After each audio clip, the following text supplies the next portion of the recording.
Testing, testing, testing. Is there proof of life out there, man? Is this where we find ourselves? Are we even here? Yeah, finally I see the recursion.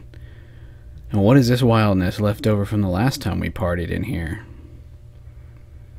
I'm of the opinion that if you're doing some things live and don't feel that you have much of an audience, it's okay to be a little raw.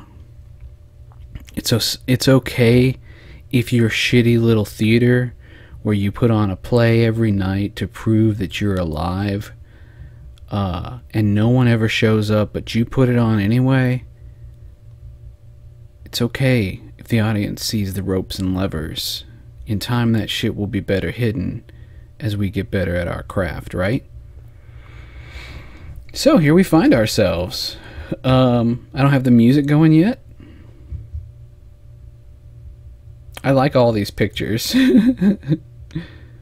But I need to copy this scene and call it not this. And can I mass delete these things? Remove. Yes, please be gone.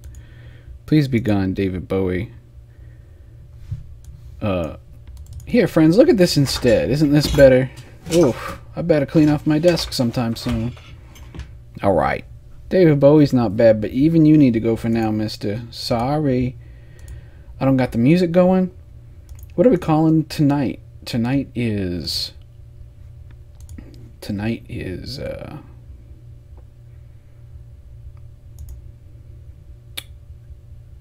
Hey, properties. Here we go. This is episode number 5. And we're calling it Magic in the End Times. Whew, that's a tall order, folks. But fine, that's fine. I think that's what the magic... That's what the dice decided we're talking about tonight, right? Magic in the End Times. Let's set up the music. Use a combination of SMG and OBS. Let's do it over here, off screen. You just stare at a pretty swamp while I look at the knobs and levers. Where's SMG? What is this? I think it's like 7 pounds. Definitely, if you're going to do any streaming, my creativity just cannot go if I don't have music. So, setting that up. I've shot off the signal out into the night. I've distributed it on the faces and all the books, right?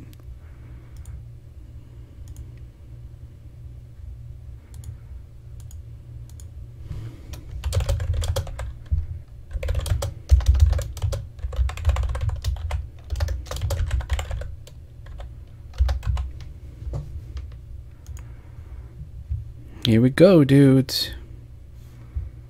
Let's get some music going on. I don't care if you see some of this, especially as they land in the playlist. You don't need to be bored with my file structures. But I remember I had some like enchanting stuff in my role-playing development folder because I derped out and decided to put it there. And now I'm actually happy that I sorted it that way because this is kind of my RPG music. Last night I banned Nine Inch Nails, but you know what? I need one song because it does a good job. It drones. It kind of, I don't know the science to say some bullshit. It stimulates my theta waves. Yeah, whatever, dude. Discography.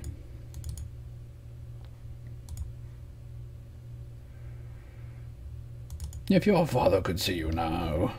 Oh yeah, I'm in the studio tonight. I don't know. Picture me. I'm not as rotund as I used to be. I hesitate to call myself fat anymore. I've let myself try and get a little leaner. Anyway, husky. Yeah, I'm still kind of short and dwarven. I'm wearing my purple Batman hoodie. It's cold in this spaceship tonight, folks. And I'm actually wearing rainbow gloves. It's just cold enough on my extremities. Yeah. I'm not even drinking warm coffee. I am drinking coffee, but not the warm stuff. Let's look at the live dashboard. No one's here, so it's okay that I'm struggling to get the music going.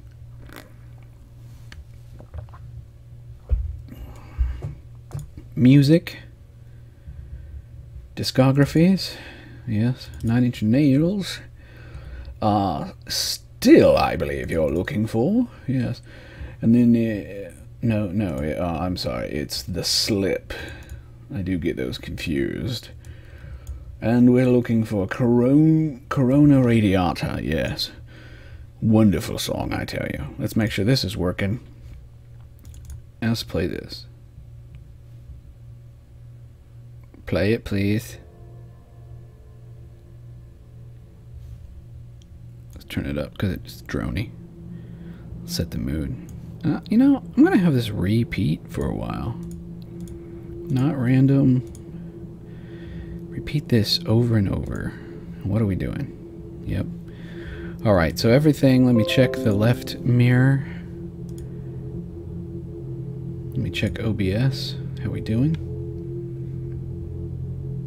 Yeah.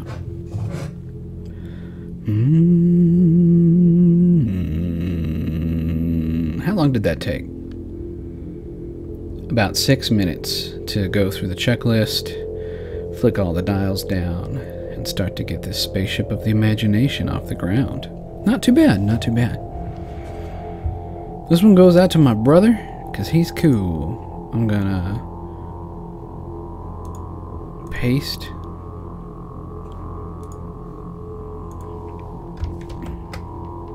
Magic in the end times, man.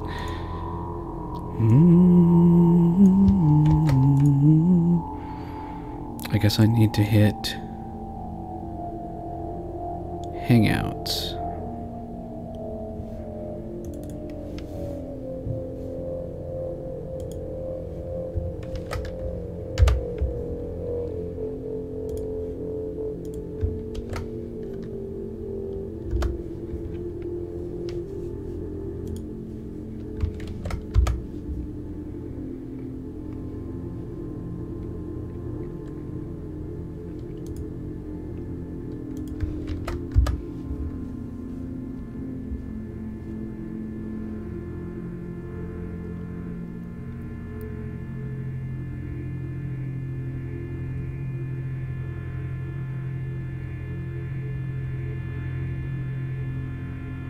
Why won't it sort by who's actually online?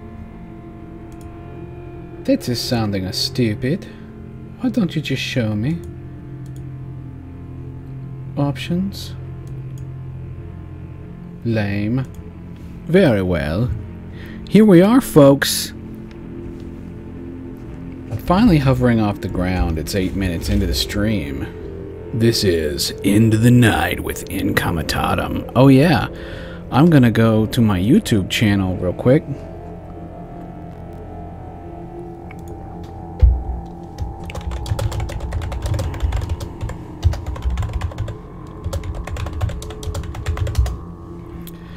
And Google how to change your YouTube channel name.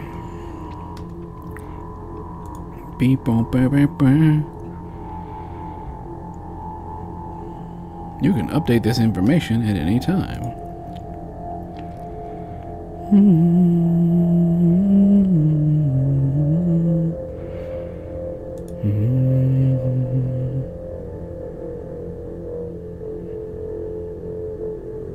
You can use a different name on YouTube than your Google account name. Good. Good.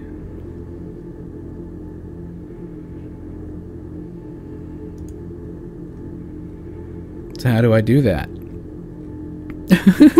Why did it send me there? Oh, you're being a dumb. All right, let's do it for out in the open for everyone to call you on your shit. I better not show off all my channel details, but I am curious.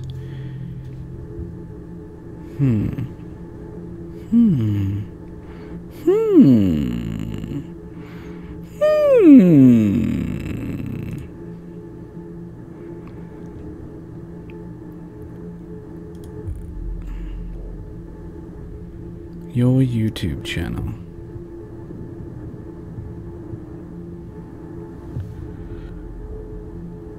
No, you can use... Oh, use a different name. Here we go. Just click the...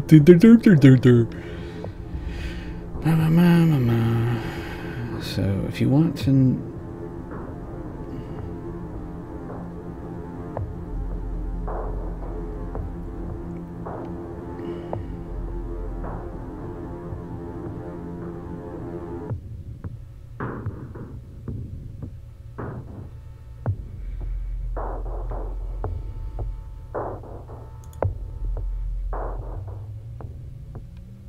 Sign into your account. Click on the stupid icon. Alright. I clicked the damn thing. Here we go. It's thinking about it.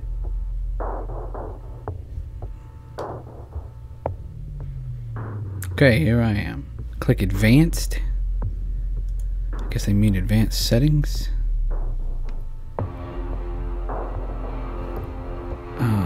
Default channel.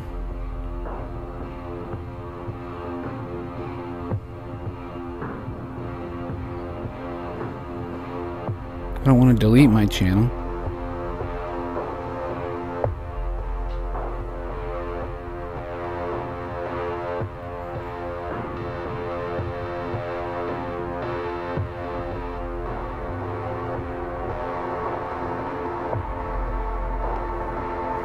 It's all very overwhelming, folks. Maybe I should think about this stuff when I'm not live. Some other time then, huh? Some other time. It says, it seems that we got one streamer out there in the multiverse. If you don't mind, I would like it if you introduced yourself. Oh, it's Alan Mooney. It's the Mooney. Yeah, show me the Mooney. I'm wearing gloves tonight. Forgive me, Moon. They constrict my hands. They make me feel like trying to be a boxer. Alright, let's turn the fucking music down. It was way too loud. How you doing tonight, Moon? We're about to talk some shit. We're about to talk about...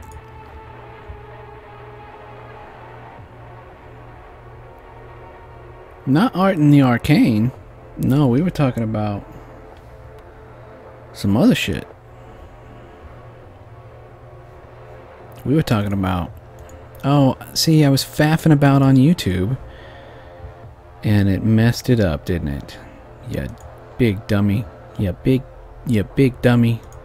That's what I did to my own shit tonight. I pushed the back button. We were saying magic in the end times, and this is episode 5. Oh. So, it probably changed it. Yeah, Moon is chilling by himself tonight. The night after Halloween. You gotta make sure that you only put wholesome shit into your head, kids, because if you watch scary stories, that's where your imagination will go, and then you'll start seeing everything is creepy. Don't do that to yourself. But then, you know, as a storyteller and a RPG enthusiast, if you will, I like... we were watching Sabrina, because that's what the ladies of the house are watching, and it's not so bad. It's high drama enough. It's not sitcom-y. That's where my spectrum needs to be if I'm going to watch a thing. It pulls on a lot of good and bad tropes. I'll give it my endorsement. It's good. You also get to see some side boob. Yes, that was relevant.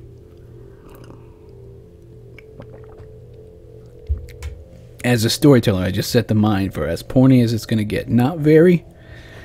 Don't think this is Game of Thrones, friends. It's alright. It used to be a kid's comic book. But, the Dark Lord and all that stuff, very scary shit, right? I'd like you to look at the beautiful picture that I've stolen. I'm trying to track down the artist. I really was just copying and pasting. That much I'll admit to. But, tonight I want to talk about, this is why I wanted to call it Magic in the End Times, because oh, Moon. So, not only did I check out the trailer, I fucking loved it, the trailer to Maniac. Moon said, did you ever check out the trailer to Maniac? I sure did. And Bree looked at me when I showed her the trailer, so I've watched it twice, and she said, do not watch that without me. So she is probably on the other side of Sabrina. We will watch Maniac next, because I can't think of anything better coming along. And it's just a bummer that I got hooked on Sabrina. So this channel is the reason why I set these desktop wallpapers up here. Maybe I just need to configure them to cycle a little bit sooner.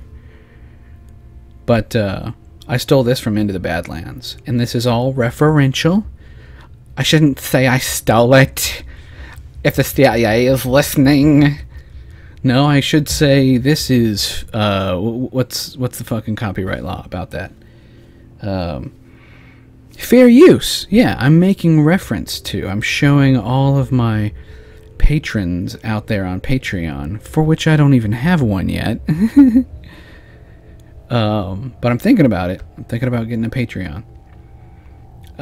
What I'm doing with the sand in my hourglass, making art, being reductive about stories, writing a role-playing game, helping my friends with their marketing and their business plans, and I'm trying to stay very busy and yet creative, flailing around as if, you know, hey, he lived a life and he left some shit behind that you can reference. Last night we had some GIFs up on the screen. I was thinking one of the GIF sets I want to put up is a nice Venn diagram of my heroes, who I will endorse. Jim Henson.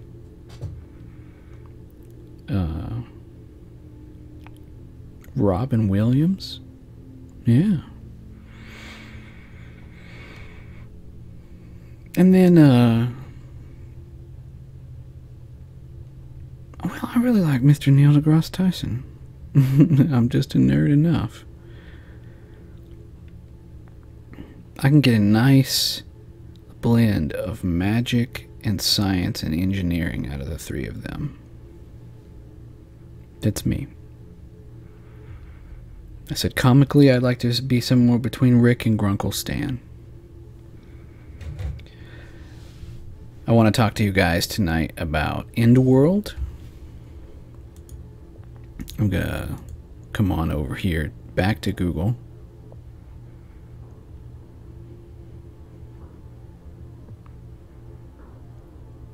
I don't know if you saw, but I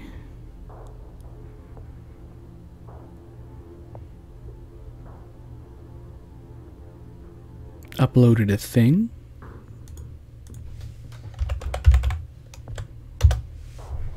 I'm going to change the music here in just a sec, folks. It's alright. I wanted you to see this photo. This is actually good fodder for you to stare at. Take that in, my friends. What do you think about that map, Moon? I hope you're still with me, friend. Twisting and churning in this chair. Being a desk jockey is not great on your back, folks. This map is not necessarily for my game, but it definitely is a nice piece of concept art. There might be another revision or two of it, but I like it. It definitely hits the flavor. I've put it out there and it says just little enough that I got some friends, some people who I wanted to gauge their reaction. They started asking good questions about the proper nouns and assumptions they'd made. I said that if this were an MMO, you would start in the band somewhere of the Shattered Isles. That's easy mode, that's baby mode. And the farther north you go, the higher level and the more awful the creatures get very quickly. So normal life happens somewhere between the Shattered Isles and making incursions into the southern reaches. And if you're dumb enough to go deep enough into the overgrowth, we didn't even label what was after that because why? Why would we? No, we know there is a place known as Gomorrah through this hellish body of water. And I want it. I was very inspired by the game.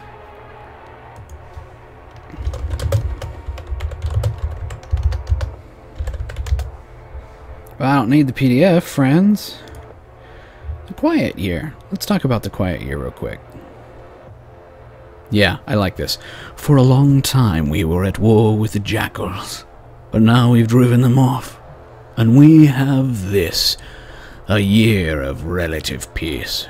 One quiet year with which to build our community up and learn once again how to work together.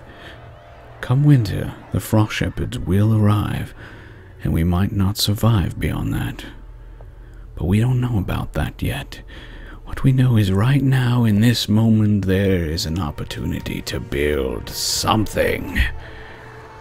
Yeah, isn't that cool? And so this game, The Quiet Year, which it takes about 4 hours to play, and you want to play with 3 or 4 friends.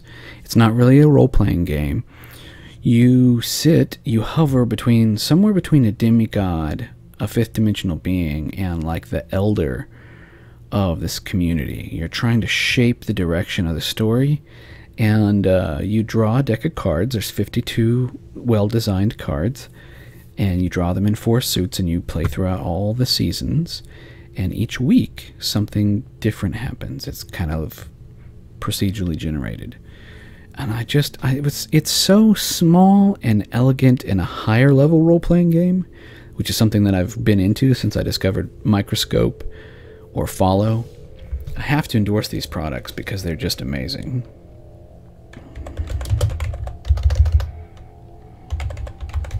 Ben Robbins. Lay Mage. Oh yeah, I said I was going to change the music. Let's roll the dice. Moon, you're here. Are you here? Yes. It says you're still watching. Give me a number between 1 and... Oh, it's a brand new month. Between 1 and 12.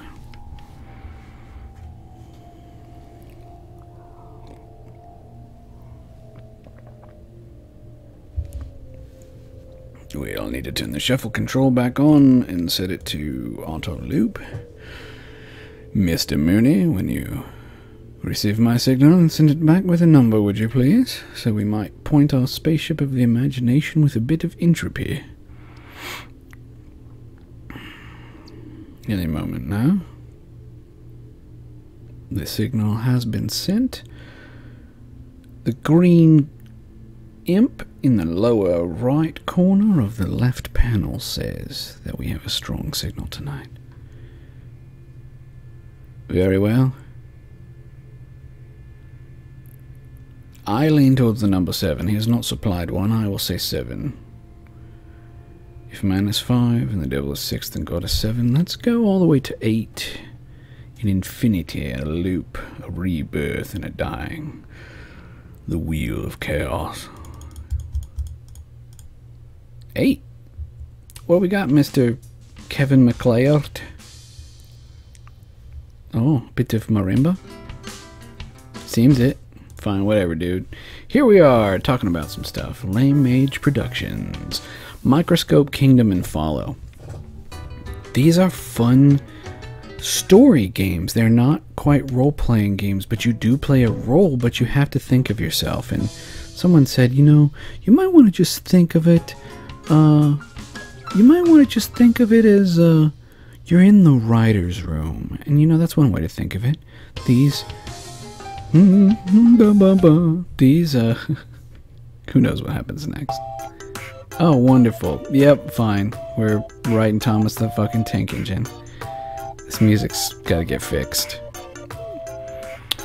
But you're in the writer's room. I will endure, friends. I'm gonna see what happens. And no, I won't. He tried. Luckily, it's not too long. What the hell?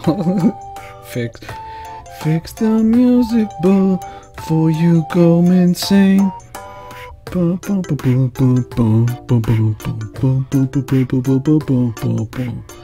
I need to find my media folder.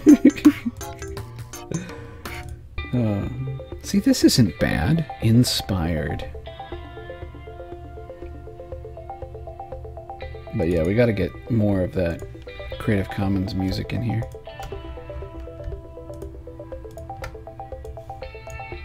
There. We have a larger pool to choose from.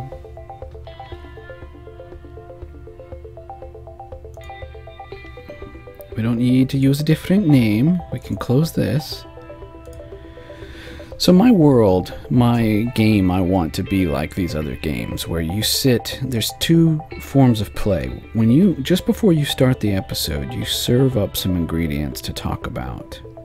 Kind of like a writer's room. Kind of like you're a 5th dimensional being standing over a pensive. We're going to look down at this weird well of time, this weird fifth dimensional TV, and we're gonna watch what happens, but we're also gonna put our pinky fingers in and stir up the waters, because storytelling is about intentionally wrecking your character's day so that it can go better and they can grow.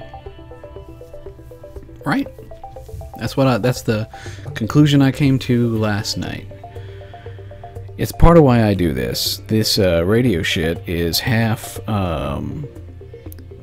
some of it's therapy, open mic therapy, and the other part is that Dr. Feynman stuff that is like, hey man, if you don't teach it, if you don't talk about it out loud, do you really know it? Sometimes you just need to say some shit to see if it sticks, or see if you need to research it better, or see how you really feel about it. Yeah. You know, I really love Nazis. No, man, I said it out loud, and I can't bring myself to make that happen, to make it true. Yeah, I mean, it happens like that sometimes. You say a thing, and you're like, no, that's not really what I believe.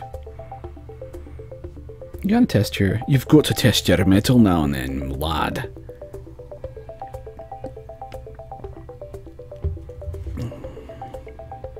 This episode goes out to my buddy Hensel, who's traveling. If not tonight, in the next couple days. I should really look it up. I've been off of social media because of the psychic shit show that it creates for all of us and our family.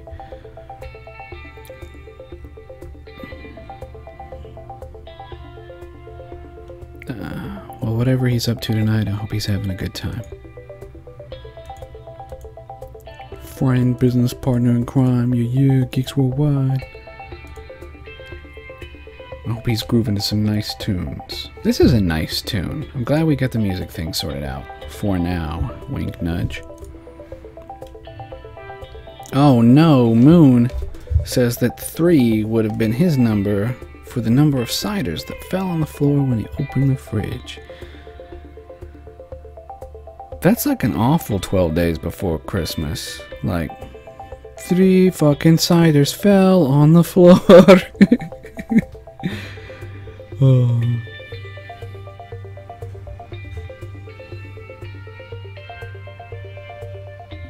So let's talk about magic in the end times. I've been thinking about my role-playing stream and writing. One of the first things I need to write to help give the world a better flavor is splats. These are not character classes because I don't necessarily believe in character classes. I don't want to shoehorn you into something. But I think a group of predefined stunts within reason that not only do they give you a mechanical advantage in the game, but their way I choose to word them will help flavor the world better. What the fuck is he talking about? That's a lot of bullshit. Here's hoping that you're a little bit of a role-playing game nerd. I'm going to talk in generalities. I'm fairly system agnostic. If you don't know what a role-playing game is, don't roll with your assumptions of Dungeons & Dragons, folks. That's right, folks. Around these parts, Dungeons and Dragons are fine. Mischief, mayhem, and monsters. We're talking about magic in the end times on Into the Night with Incomitatum. Dungeons and Dragons are fine, but, you know, don't have such a myopic view, I'm saying. So, you know, that's how it gets sometimes. If you want to know more about role-playing, consult your local library. That's what I'm going to endorse. But I'm looking for a document now. Let's look for Endworld. Bit of a hiccup, folks. But we're back, right?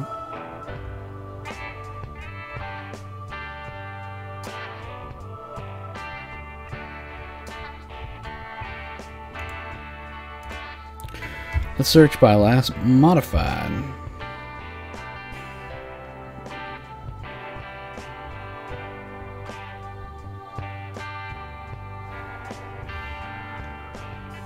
We got another watcher, so I'm going to speed my crap up because it's wonderful to have two people on my channel at the same time.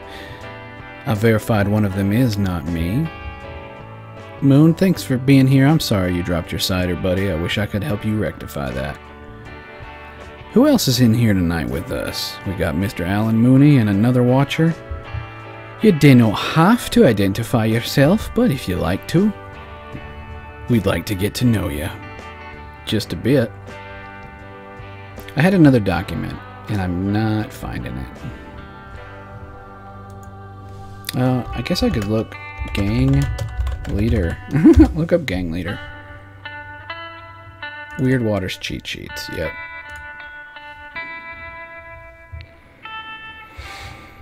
And one of the things I have in here, I think, is a matrix that's been on my mind. Oh, yes, this is a juicy song. I love it. I need to turn it down a little bit. I need to turn it down by a lot. There we go. Is that better? You know, the whole world just slips into place a little bit better when a dude figures out his levels. Hope you can see this. How about I do that? Can I do one better? Can I hide the menus? Professions. So a couple things happened with professions and the book that I'm writing. I realized, and I was just talking about splats, I need to come in here and make these professions, and I need to make them from such a point of view that each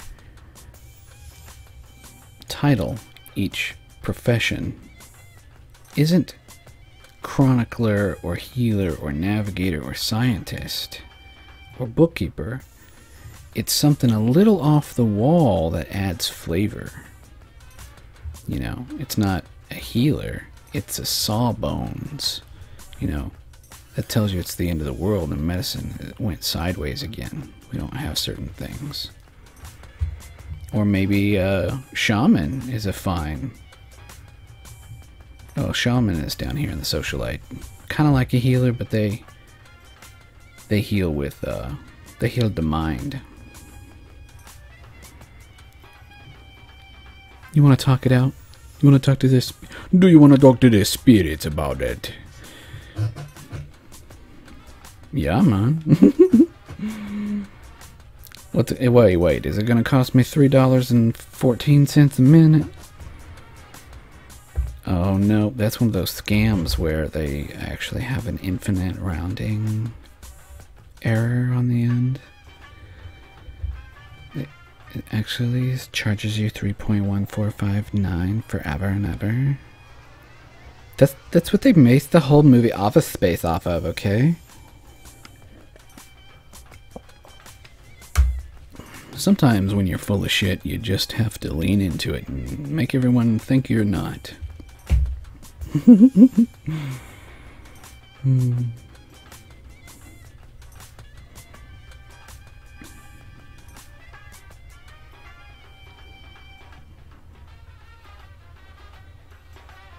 Talking about the end times, talking about magic, talking about professions. We've been talking about how splats, when you're writing a world or making a world, you know, I'm going to have blacksmiths in my universe. Cool. Or you're going to have scale smiths. What? Yeah, you know, scale smiths, they help. They've got giant demon runes on their arms, and they hammer dragon scale armor together to make new armor for trolls. Huh? Yeah, I think I've fumbled that in a not shitty way. What? Yeah, so all I'm saying is these are good ideas. This is a good first draft. This would have been fine if my players needed it as an aid, and I kind of, luckily my players they had some idea what they wanted to play, but yeah. I need to come back through here and rename each of these in such a way that it helps you make better assumptions about the flavor of my world. But you'll see I have it stratified by your role on the team, and I've left the leader out, and I think I'm going to rectify that. I think that I'm going, because I was calling, in the document, I was calling your gang's leader the leader, as you would, right? Leader's a fine word. Sometimes you find yourself having to divine the name of a thing. Now we have 3 people watching? Hey man, if you're in the chat, take a minute to shout out. Let me say what's up. I like knowing that you're out there. Anyway, I got 2 other watchers besides Mr. Moon. Maybe it's a fortuitous Thursday night. I almost wasn't feeling it. Like, this was one of those days where I was completely drained of mana and creativity. And I had to go to Walmart. And I had to do this. It's like, dude. It's like, no, man. Drink some caffeine. Drown yourself in stimulants if you need to. And get out there and go do the thing. Prove to yourself that you can do this. And so you were into the night with Incomitatum. Yep, and we're talking about magic in the end times. We're talking about role-playing games. And I want to talk to you about psychers. This could be fun and interactive because I want to make some assumptions. I use the word psychers. I think I'm leaning towards the word scythe is cool with a P-S-Y-T-H. Scythe? Zethe? Yeah, you don't want to... Anyway, I think psyker is a fine word. It's someone with psychic abilities because the bomb dropped or an awful mutant thing. 11 in Stranger Things, definitely a psyker. A character that may or may not be a psyker because they are a mutant. Those things don't necessarily have to go together. And in fact, in End World, I want it to at first be... That's cool, man. Well, thanks. No, that's awesome. So Moon just said that he decided to put me up on the TV, but then also be here on his phone. My sister watched from the other room last night. It did create a little bit of a lag storm, but she brought me up on the Chromecast and then was on her phone. And that was pretty neat, so... that was pretty neat. But when I talk about psychers in End World, at first, and I will come out with rules for how to play them, and I'm thinking about that, and I'm actually going to look at Dresden Files Accelerated as a template for that, because that's an accelerated game, like mine is, too. What the hell does he mean by accelerated? I'm not even following this bloke. Well, let's just say this real quick. A framing device. Oh yeah, I pushed F11 and confused the crap out of myself. This music isn't awful, but I think it's I want to party with Foggy Nelson and get some damn fine sandwiches. I'm just saying. Yeah, that Mr. Foggy Nelson guy, he sure is swell. What am I doing, folks? End World. Yeah, I have a character sheet that I've been working on. In fact, that's something else that I need to, nope. Oh yeah, I put all my PDFs together of the things that I've been referencing. Other awesome, I mean to say. Awesome books. Blades in the Dark. Damn. Blades in the Dark is basically Dishonored, the tabletop role-playing game, of which I've been playing some Dishonored 2.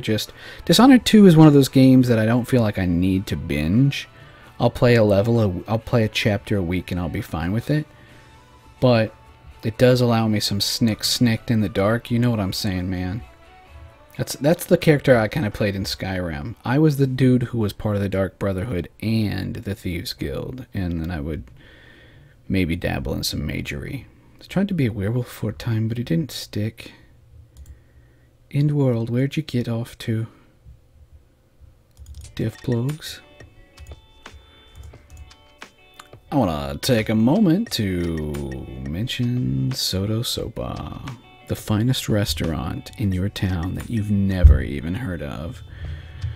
I don't know, man. That's what I always think of when this comes up. How many iterations of this crap did we have? Here we go.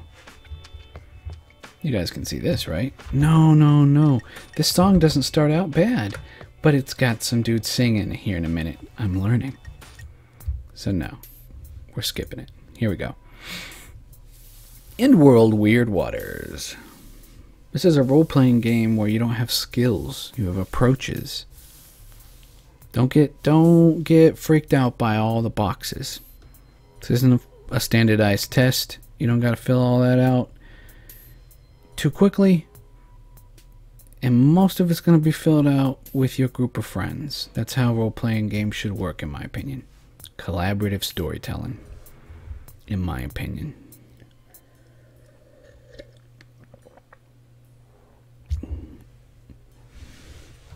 Let me show you this, though. So that was in layout shit. I think I made some art. Yeah, Fungus Boys. Here we go, Fungus Boys. I saw someone who did the D6 D6 Frog Dudes and D6 Slugmen and D6 Ratmen, and so it was like strength, charisma, wisdom, you know, all the things from the classic role-playing games. And I'm like, okay, I like that idea, but I can take the 6 approaches from Fate and do that for my game as well. I'm still not sold on the art style, but for having generated anything at all, my role-playing game is one where you might face mutant fungus boys. What do you think about that, Moon? You lived in the South for a time. What do you think about mutant fungus boys after the end of the world?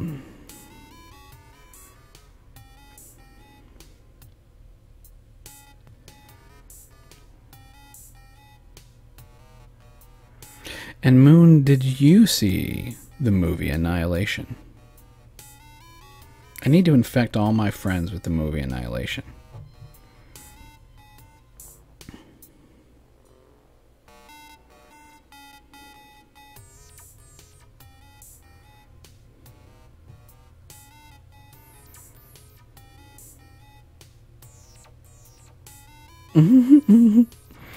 Oh, that's right.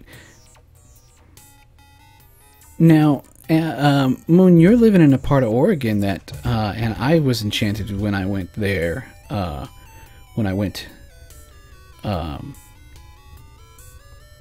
you have a lot of fungus around you? Do you have to drive too far to go mushroom hunting? I know where some of our other friends live, it's very just spongy ground, constant fungus. And I bring that up for a reason. That's what this overgrowth is, this bramble, even though this is the fallen South. And we're not going to mention that because the history has died enough that we get to roleplay in a version of Earth with the serial numbers filed off. I like to, when I storytell for Endworld, because I've said that, see this little blip? Yeah, you can see my cursor tonight. See this little blip? There's a town there, man, and there's a town here. And you can go and look at Google Maps and find out what this town is actually named. Or you can come up with your own name. Or you can go look at the Wikipedia page for that town and then read about its history and then figure out how to turn it fucked up and weird.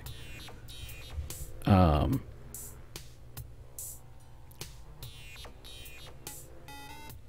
a lot of different ways. Or it could have nothing to do. This could be a town is a nice... In space stories, which I love, you have like the planet of the week, so that a planet is a fishbowl, a microcosm for telling a story, and a town can be that way. What's the history of this town? Yeah. This is a world where you don't really have guns. Crossbows and bows and arrows are a thing. Air rifles, maybe.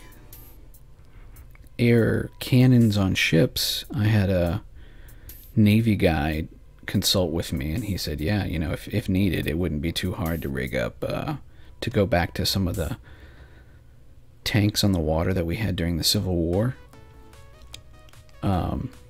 Basically, Yeah, some of the first metal boats we had also had air compressed powered cannons, apparently. I didn't know that. That's cool. So that might be part of this setting. This setting is not necessarily the movie Waterworld, but out here in the deep water, you could definitely have a Moana or Waterworld-like story.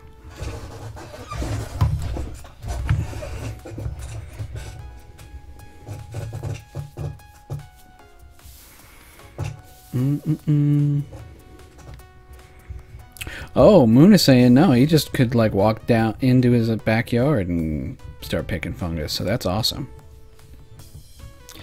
Yeah, and I want the fungus to be another one of those things. I will mildly research various fungus, but Moon, did you play The Witcher 3?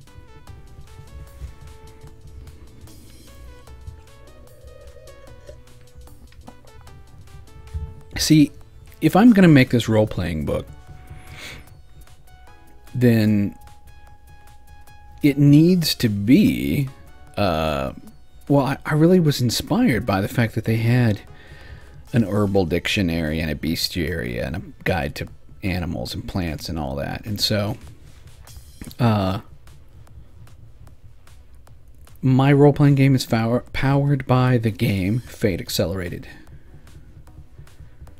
There are certain things that I'm not going to put in my book because I'm purposefully going to make the cop-out of, hey, you dummy, get $11 together because the book is cheap. It used to only be $5, but inflation, kids, and tariffs on China, I tell you what. So now it's a little more expensive, but it's still not a $24 role-playing manual. Get Fate Accelerated. Get my guide to Endworld Weird Waters, and you'll get these splats. You'll get a lot of rich information about the world. You'll get a game that is purposefully allows you 2 dimensions of play. I like to think of the higher level of play as kind of like being in the lobby before you all join the server. It's like, hey guys, let's talk for a minute. And then the storyteller, he comes and let me get another document open here. I think it's in layout shit. Yeah.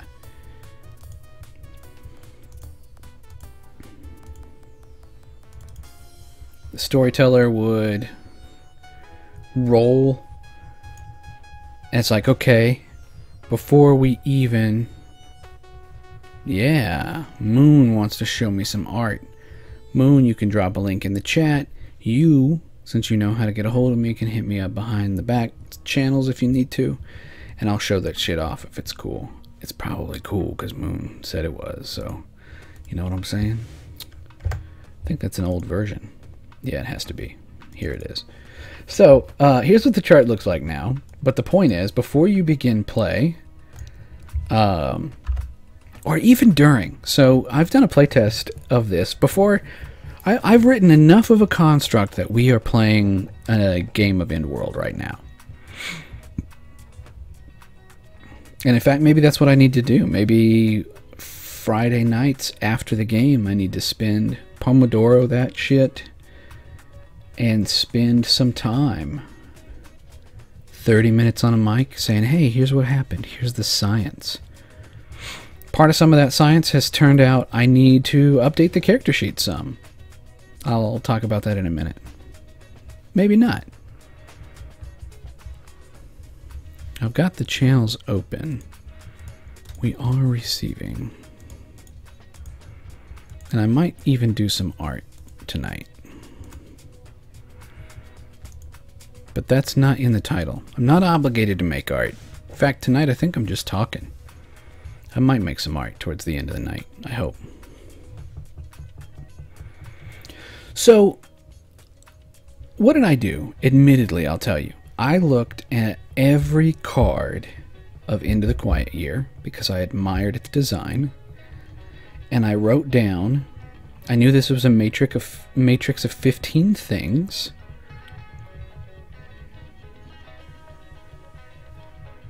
And I found the 3 large themes that I wanted. How do you read this? Fate dice. Talk about it later. That's actually not so important. I'll tell you that these are the three most likely situations to come up. The work has stopped for reasons. These are top level containers. Each of these entries might get a page, or a page split down the middle, because the opposite of that is minorities voicing their concern. A situation, when you generate a situation, it's before the story starts, or now that we've come back to the big table, whenever you decide to pause and interject this, and you can do it at the beginning, you say, I have a group of 4 people, so I like to say, here's 2 situations and an opportunity that are happening. Who wants to take these? So yeah, it is kind of like the writer's room. Who wants to take these into their story tonight? An opportunity is a thing that will come up soon. And you're going to have a scene of how you're involved with either making it happen, or discovering it, or being there right as it happens. A situation is, holy crap, this is happening right now. A secret plot uncovered? Yeah. Foul weather? So I plotted these on 3 matrix, or 3 vectors. There's one more word I'm looking for. Axes? Maybe that's it. Yeah, 3 dimensions. But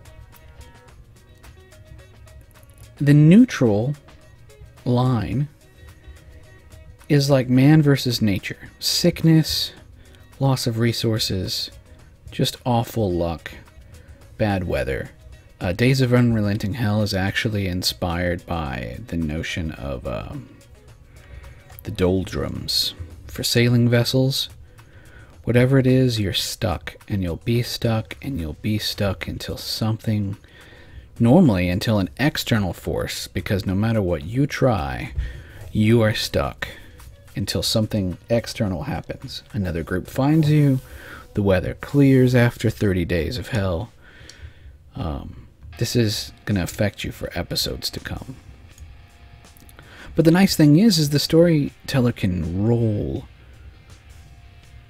on this chart, and he's kind of doing divination. It's kind of like tarot. It's kind of like with the plumb bob and the hell do they call that? But you're rolling. You're rolling and you're seeing what ideas jump into your head. Jumped by raiders. What the hell is a raider? Well, raiders are not a defined splat in our game. We'll have a couple of kinds of them in case you're lazy. But your table, within the walls, here's what it's like. I'm going to paint the walls in fucked up shades with weird props. This is an excellent song for this, I think, as creepy as it fucking is. And then I'm going to give you a fun house, and you're going to play around in it. And you're going to name some things. So the raiders in your game might play upon the tropes of what raiders are. Like the Ravagers and Fireflies. But, you know, or the Reavers, is that what they were called? Whatever it is. You know, they're the mindless, awful dudes. They could be fungus dudes. It is man. It's that weird intersection of man versus man and man versus the weird. Because there's definitely an intimidation factor to the raiders. They're mysterious. Are they just normal dudes in costumes who, you know, while that's fake, their atrocities are real? So yeah, raiders, I want to write this book in a way that it, you know, things are just vague enough that you need to decide some of these things at your own table. And this is my version of OMG Ninjas. It's just, I needed to change it to raiders. And kind of in the theme of that, I'm just saying that I need to go take another pass at some things and give them another once over.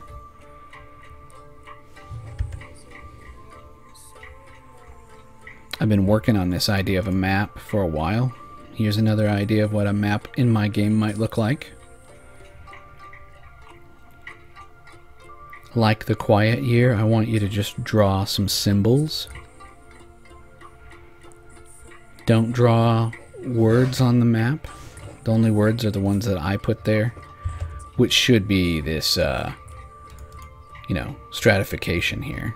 Deep water, scattered isles. And that just kind of tells you what neighborhood you're in. In Fate terms, and in book terms, each of these probably will have a page talking about, you know, what are some of the issues? What are some of the flora and fauna? What are some of the... Yeah, each of these deserves maybe a 2-page spread. What are some common aspects that your storyteller can be like, oh, well, you're on the southern reaches, so sandy beaches are definitely an aspect that's common. You're on the southern reaches, so hungry gators are not uncommon. I wouldn't say they're common, but they're not uncommon. In the overgrowth, hungry gators are mutant gators. See, you take everything and you mutate it. In that zone, and you might have a little bit of an overlap as you get towards the edge of the southern reaches, but this is also why I chose to make this a gradient. And everything, you know, and it starts to get that way on the southern reaches. Look at how only a few of these squares down here, bink bink, a couple of these, only a few of those squares are virginal. Hey Moon, are you still out there with me tonight? Just send me a little flare, a little proof of life. I'm going to keep rambling. But explaining this map some, only a few of those squares are virginal. And that's important because the troubles that you incur, we call them burner colonies. The overgrowth is like Zerg blight. It is rampant. And in this world, the only thing really stemming that is the fact that the overgrowth prefers fresh water and whatever the equivalent soil is. But salty soil,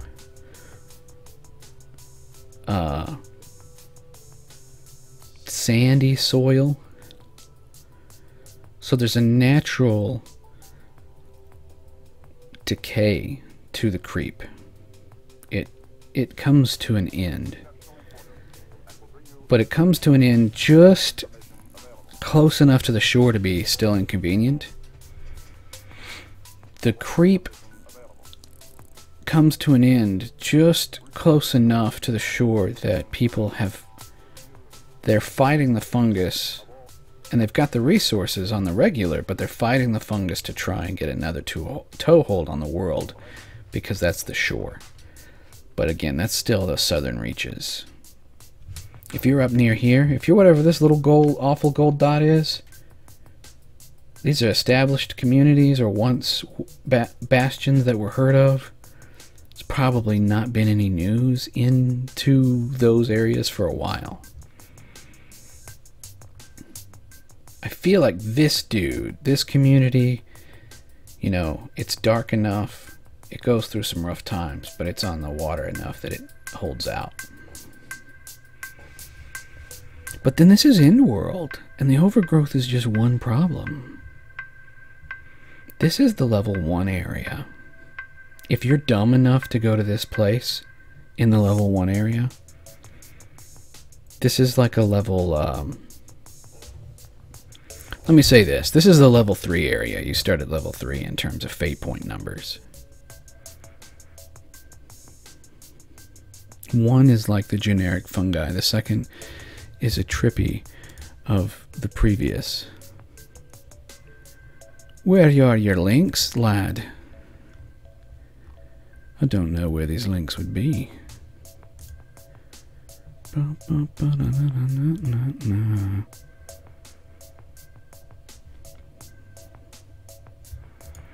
Yeah, I was out of mana for a while today, man. It's alright. Turning my attention back to the stream, yeah. The deep, if you need to go somewhere and you're like, oh, we'll just go in the deep water. No, things get weird out here too. There are unexplored islands. There are vast treasures and oil rigs that have been, their location has been unmapped. The ocean is just big enough that you could zoom by on a trajectory and not find something for a while. That's why in my game, can I switch over here? Maybe I need two different tabs.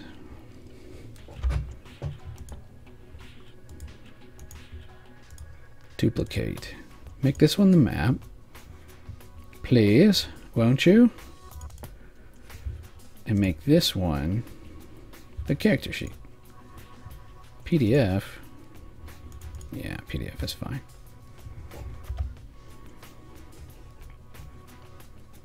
I still have to, I don't know how to switch tabs.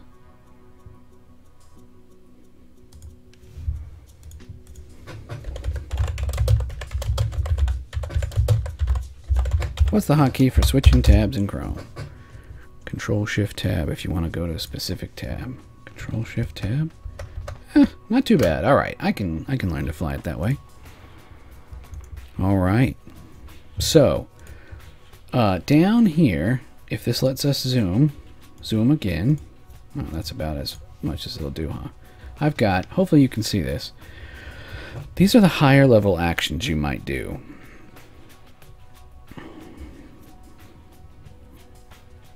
Acquire, discuss, explore, recon, recover, or plot.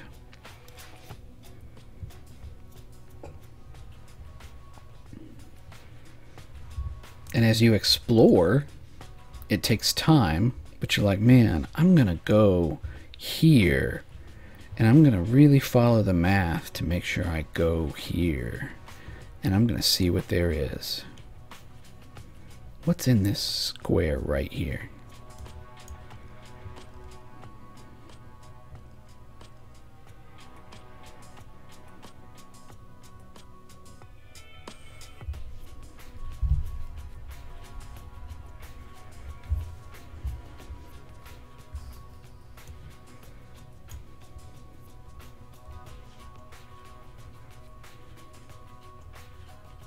I sure do like maps.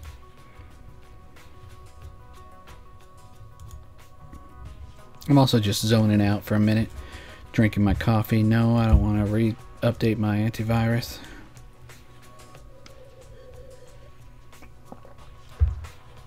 Drinking my swill of coffee and yeah, getting a little lost in the music. This is Broke for Free, and their song is Solitude. So yeah, the fun trivia about this is I'm not going to label these places, but they are real places in our Earth in our universe that is a version of Earth with the serial numbers filed off. These places might have had different names. The city of the red baton. No, Baton Rouge. That's silly. Why would we call it that? You know, whatever. Whatever. And you can riff off of what it was going to be called one time. A lot of towns are that. Some towns, if you wiki the name of them, it's like, oh yeah, well, we called it this town for 20 years, or the mayor's niece was putting through an initiative to call it this, but then we decided to call it that instead. Like, that happens, so.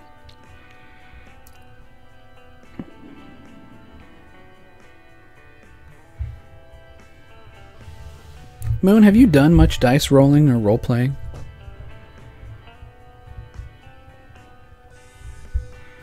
There's a hotel in your mind, and you'll never see the ground.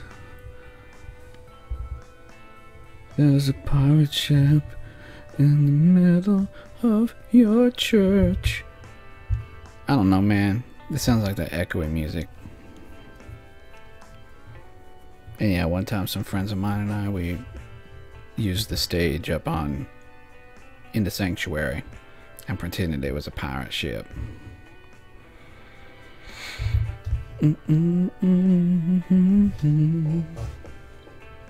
So this is the kind of stuff that I'm thinking about tonight.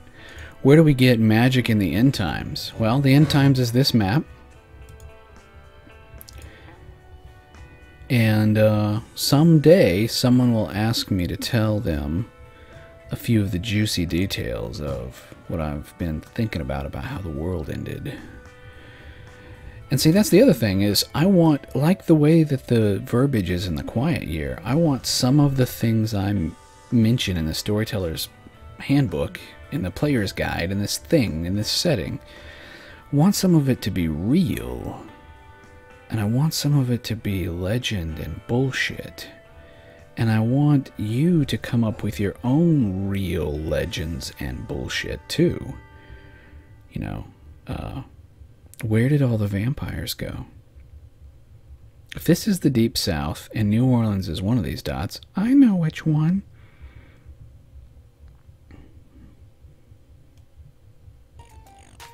Then, aren't vampires a thing? Gators are a thing, right? Gator, gator, gator. Yeah. Yeah. And in fact, so much a thing, and one of the things that I'm thinking about writing into the book is when you design your gang, because that's part of this cheat sheet, the supplements to Fate are written very well, and so they have these blurbs at the front of each chapter, the 30-second version.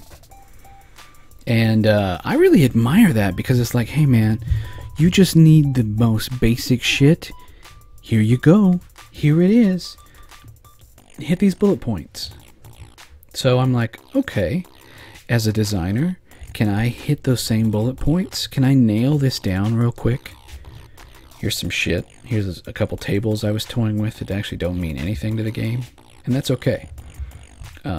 Sometimes when you're building a thing, especially a Starship of the Imagination, you got to put knobs and dials on there that don't do anything. And they might never do nothing, or they might not do nothing right now, or they might have used to do a thing, but you decided you don't need it to do that anymore. Yeah, so one of the knobs and dials that I'm going to have is eventually I want End World to have a baseline. And here's the baseline. Oh, let me read the back of the book for, let me show you Blades in the Dark.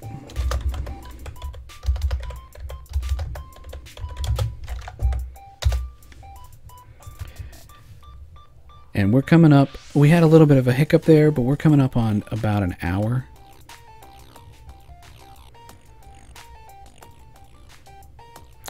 Yeah, Moon, you touch on some things. And in fact, betrayal is a really good... Moon just brought up betrayal at House on the Hill. And what does that game have in it that I like that I was talking about for End World? I was talking about those random tables, you know, that sitting in the lobby and rolling up what your episode is going to be about before you go out and play it. In that way, you're procedurally helping to generate the story. Here's a really brutal game if you can get your hands on it, Moon. It's almost like a roguelike, and if you and your friends don't play it regularly, you won't learn how to be good at playing it, but it's called Dead of Winter. And it has a lot of knobs and dials. It does have a lot of chits and things to track, but it's fun. The theme is zombies, but the zombies are also kind of a backdrop. Every turn, a random event kicks in, and it's like, if Greg has the shopping cart and is exploring, here is a story that will kick in. And then you look at Greg, and you're like, he doesn't have the shopping cart, and or he is not exploring. That doesn't happen. But you read the bold text, and then you go on. It's a little clunky, but I like parts of the game design. I like the idea that, and I want to build this into the gangs in this. Your gang has an agenda. Your gang is like a little machine. It sucks in a resource and it outputs another something in its place. If you're an awful group of Ravagers, you might consume grog and turn it into misery. But you also have a third thing, and that third thing is waste. What is the byproduct of what you create? That's something that you don't necessarily mean to, but you have to offload to someone else. And it means that you have a relationship with another faction in dealing with your waste. And if you're an awful set of ravagers that you consume grog, and you output misery on purpose, this is what you've decided to do, maybe one of your constant forms of waste is medical aid. But yeah, the notion is I want you to sit down on my table with some visual aids and, decide that out. Last night we made Dark Ages Batman. I might revisit that. But we're coming up on an hour, and I need to refill my water bottle, refill my coffee, and urinate. Water, water, and coffee. So, Moon, I'm blessed that you're here with me again. This is really just the random flailing of a dude who's not entirely suicidal, but he's fatalistic. He's like, at least YouTube will record that I did a thing on this date. He existed, damn it. I hope you get where I'm coming from. So, I'm blessed that you're here with me. If you're not here when I get back, I understand. You do you, buddy. But it's break time. I'm going to leave the music going, and I'm going to show you my pretty backgrounds. I think this one is from Kiki's Delivery Service.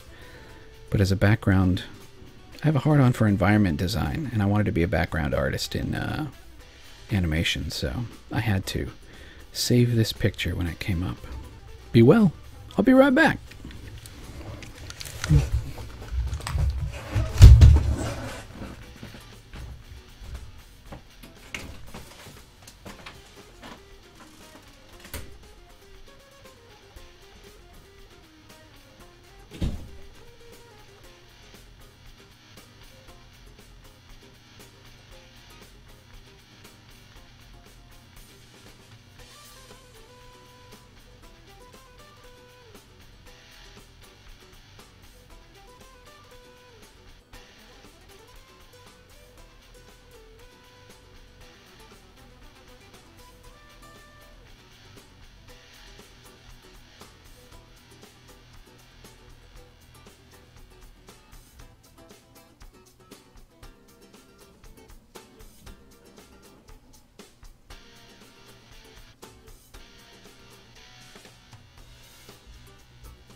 What the hell are we listening to? What is going on in my reality while I am gone? What is this shit? Alright. Look, reveal the magic. This is... I think that I've downvoted this before. I don't need to just get it out of here. I need to delete it. Reveal the magic. No, thank you. We will not be revealing your kind of magic, sir. But this is fortuitous because you know what a break is good for? Literally taking a break. It's great for that. And so in doing so, I remembered that I put these soundscapes together, and I was on the fence about using them. But here's the thing. I'm about to crow about this website and give them some free advertising. More importantly, while I might not should broadcast this, I haven't monetized my YouTube channel yet. So hopefully... yeah, hopefully I don't get in trouble, because I want to actually show off the genius of this, and it will help keep me on track. So there's this site, mynoise.net.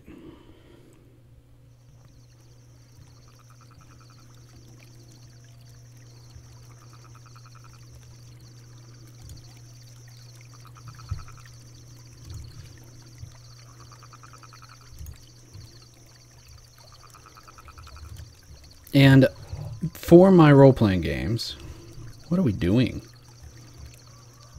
No, you derp.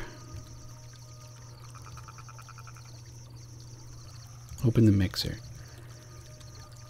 VLC. I need to make sure everything is open. I've created these layers.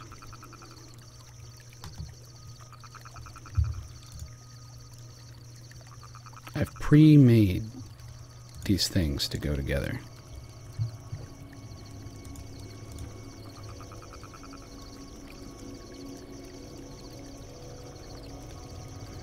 Moon, to be honest, I did look up the Beastles, but only for a hot second. I downloaded one of their songs, I think? Maybe I didn't even get that far. I was on a band camp, I think. We are back. I have to load up each of the layers in 1 minute increments from each other. And this also eats into my bandwidth, so I'm eyeing the stream quality.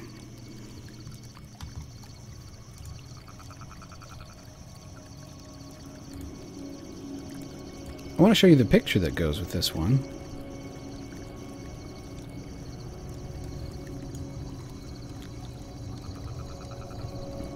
This is the kind of thing that you would find in the Overgrowth. Oh yeah, hey, well, I'm back from a break. This is episode 5 of Into the Night with Incomitatum. Magic in the End Times is what we're talking about tonight. And we're talking about opening a Fresca. I love peach-flavored stuff.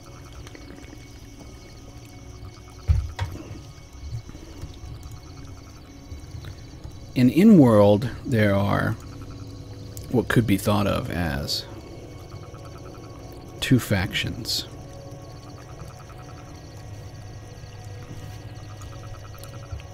Here's mynoise.net. And so I've come in here and I've listened to this warp speed thing. Let me mute the nocturnal garden. So here's warp speed. This is just the sounds that I've calibrated on this spectrum from this generator. I have another one called Stardust. Let's mute. Here's Stardust. It's just real breathy. A little breathy. A little out there.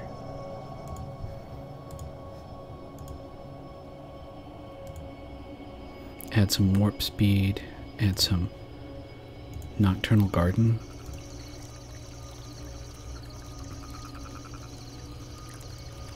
And there was one more. I'm gonna get this wrong. Stardust, we're already running. Warp speed, we're already running.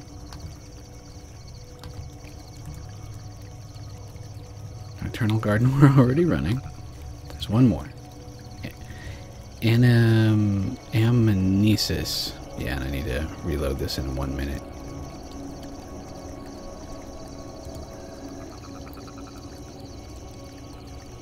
Here we go.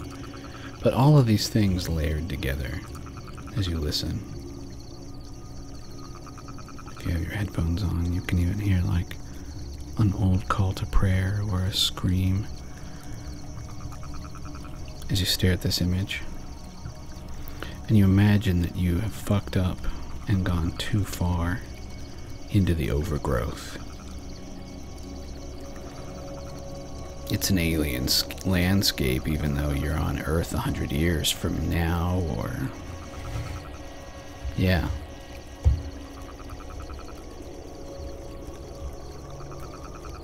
It's 100 years from now, and the world ends tomorrow.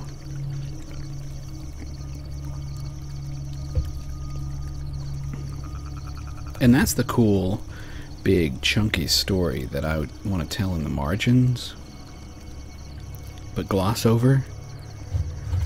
You might pick up the pieces of some of that.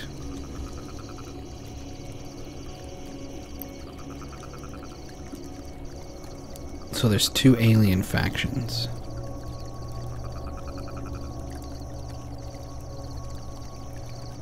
It would be overly simplistic to say one is good and one is evil.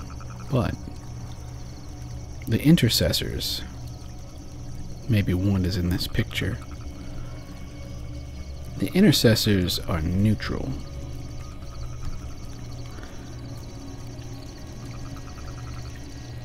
The masters are definitely, like, you'd think of them as chaotic evil.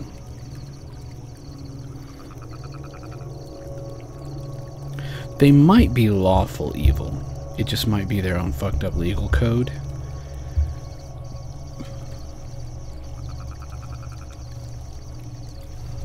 I'm gonna let this keep playing for a time.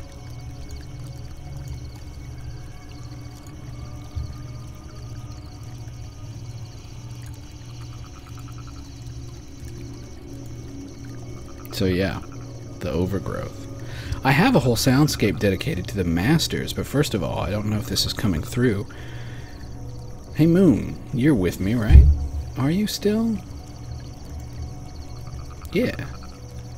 Are you picking up what I'm putting down? Are you liking the sound of this? Can you even hear it very well? The sound of this with this picture. Are you able to hear me out in the night? Maybe I need to get closer to the microphone. Maybe I've become too complacent. Maybe I need to keep an eye on my levels over in OBS. But then some people get real turned off by that ASMR stuff. Like when you're too intimate. Like when you get up, since I have a stereo cardioid mic, I could get up and like whisper in it. And yeah. Alright, Moon says he's heading off for the night. Be well, friend. This is Into the Night with Incomitatum. I wish you well, Moon. Have weird and inspiring dreams tonight, my friend. I hope that you wake up refreshed. This is my prayer in your direction. I pray that you are refreshed when you wake up, and that something in your dreams imprinted on you in a way that allows you to be inspired and creative tomorrow. And I'm happy that I'm putting you to sleep, brother. Rest well as we go off into the night. This is episode 5, Magic and the End Times.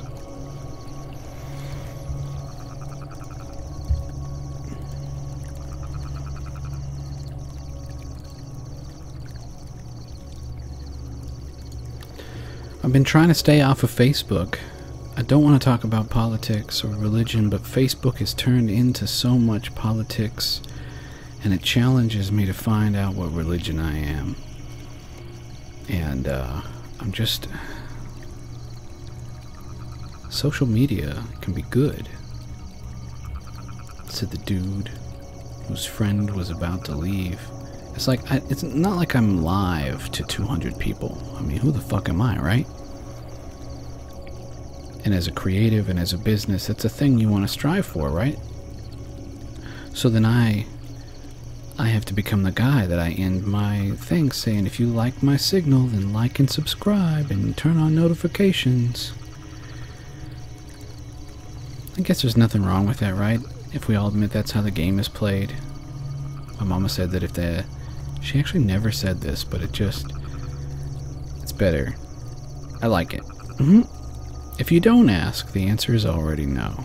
So you gotta, at some point during your performance, you gotta put your hat out and say, thank you, sir. Would you give me a shiny gold bauble for keeping you entertained?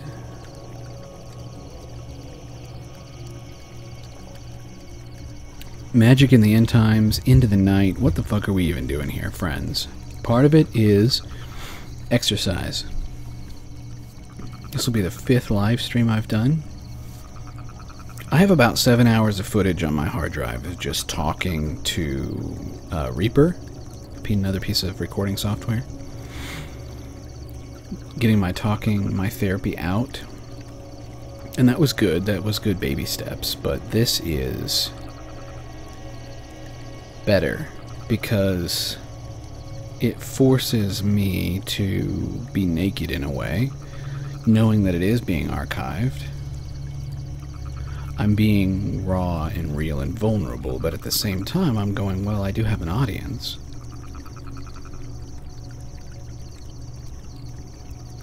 You have to self-censor in some way. There's nothing wrong with taking some time to pause between your thoughts. This soundscape stuff is nice. It puts me in this mood. It also, that whole website of mynoise.net is meant to be dynamic loops that stimulate different brain functions.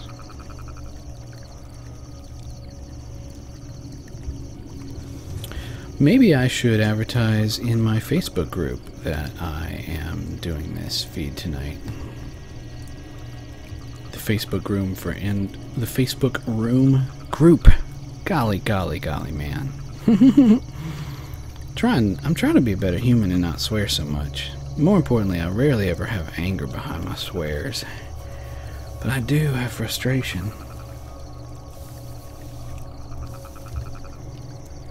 My wife and I were talking about that just the other night. The whole concept of taking the Lord's name in vain. It's like, no, when I say GD, I've always meant, God, come here and take care of this for me.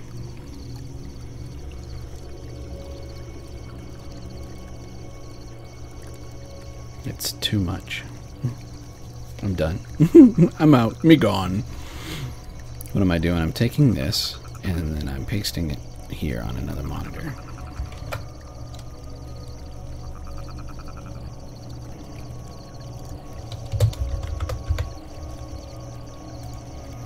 And on Facebook, because of the open glass software framework, everything's wrong. Wonderful.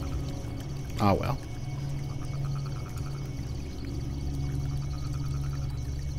This is peaceful, this is nice, this is tranquil. It's mostly safe.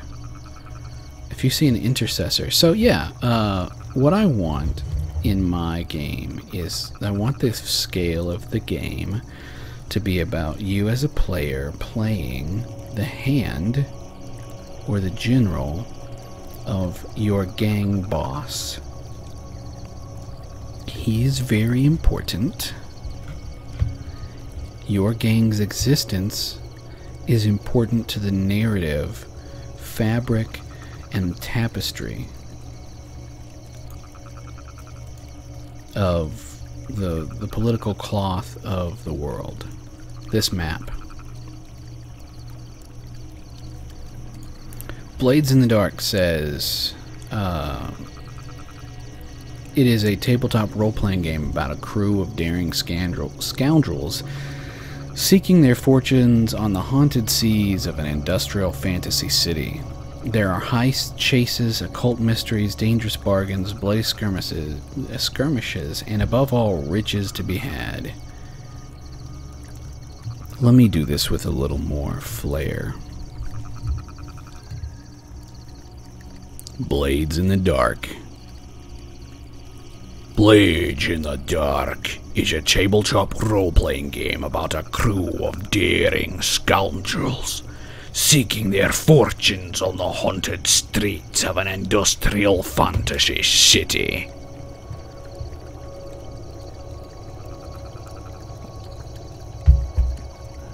There are heists, chases, occult mysteries, dangerous bargains, bloody skirmishes, and above all, riches to be had. But if you're bold enough to seize them,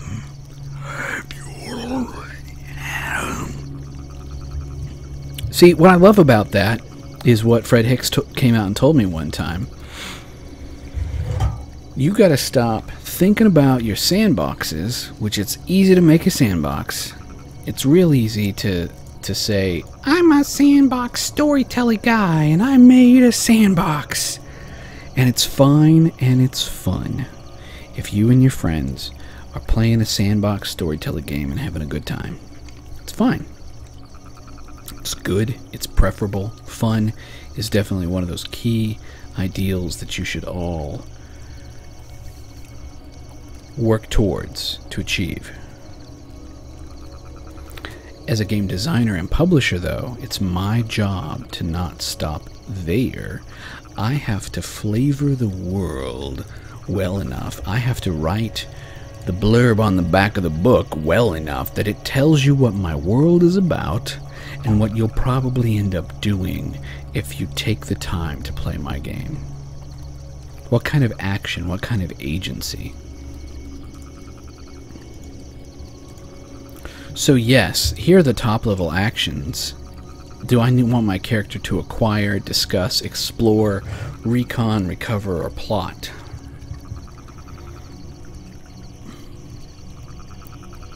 Here's the top level things you're going to be doing. Approaches are how you're going to be doing them. You're going to be doing them for your gang. But look, Blades in the Dark says that you're all scoundrels. I love that. I've thought about it. I've been thinking about Guild Wars 2. I've been thinking about if we had to roleplay this in Guild Wars 2, I would say that everyone is probably required to create a rogue. Even if there are communities where peace and order and a natural symbiosis with the world have finally reached an equilibrium, I would probably say on the 10 of Endworld, because you're the hands or the generals of a gang leader,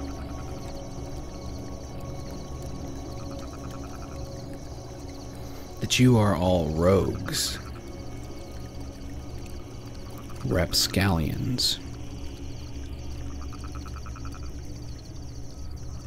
somewhere between pirates and ninjas.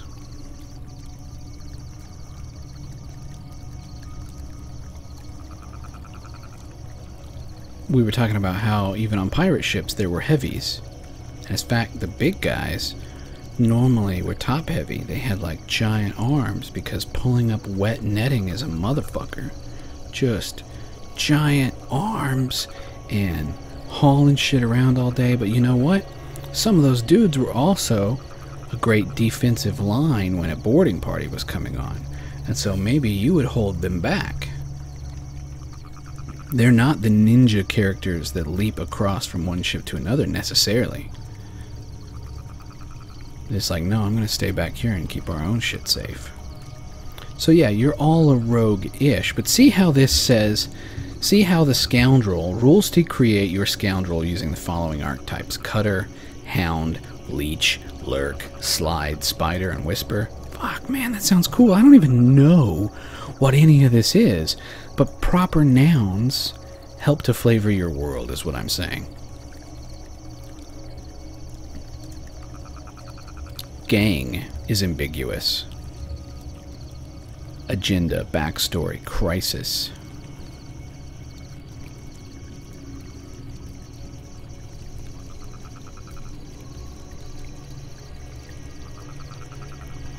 I had a shower thought, and I remembered that I'm going to, probably at another time, but I want to change conviction to connection.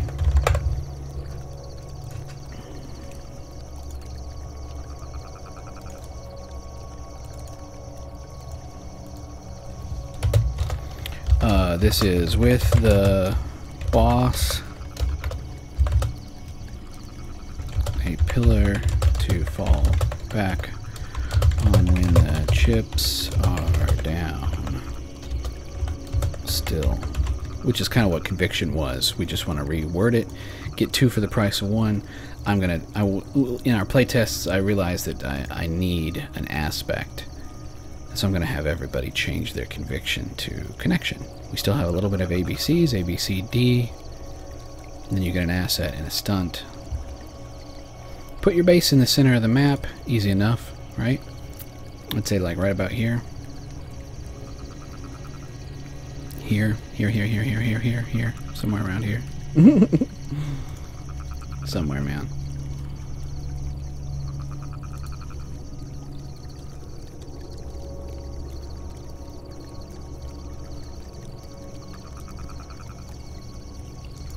Here's what I'm going to do. I'm going to look and set up one more soundscape.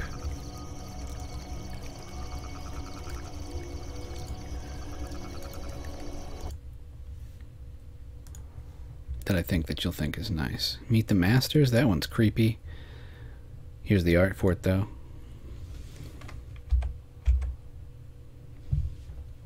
If you're dumb enough to go into the big cities... See these places? Those are the high-level zones that you're like, first of all, things automatically get harder as you go this direction or this direction, and it's not linear. It's logarithmic. Whoop.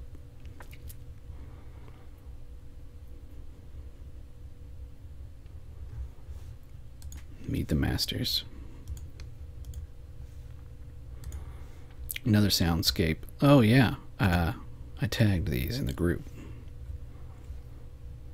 Violence. The violence of darkness. The crow's nest. This might not be bad. Oh, but what does Endworld sound like? Yeah.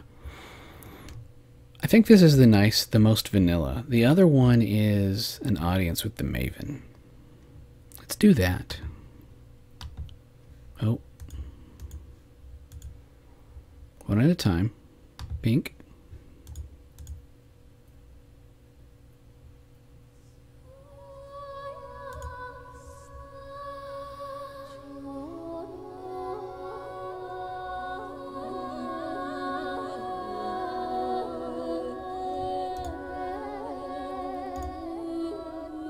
Isn't that lovely? I like it. And that's just one layer, right?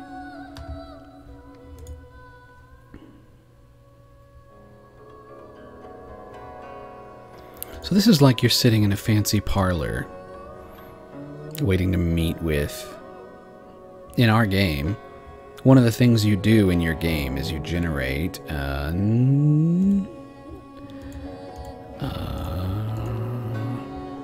ally. Your gang is an ally, another faction. And they named them the Silver Serpents, and I think... And the leader of that gang is named the Maven. And it's baked into the formula that she would have done something. She's your ally because she helped you do the thing you needed to get your first prize. Capital P prize. A game of Endworld starts the day after you have kicked the snot out of another level 1 gang guy, and instead of letting him get to level 2, you decided to. Or maybe instead of level 0, you know, some other dude was about to be a thing, and you more importantly, you have acquired a prize. And in acquiring that prize, you've angered the other gang, and they are weaker for it. You've taken an advantage of them. Away from them, yeah. There's one more layer to this. Oh yeah, this is actual sounds of the boat.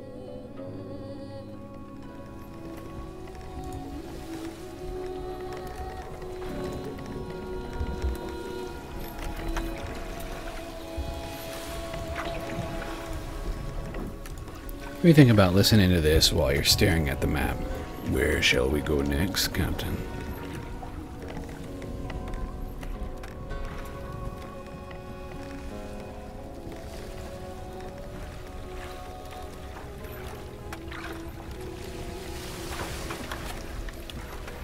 This is mynoise.net. In fact, I should hide the now playing.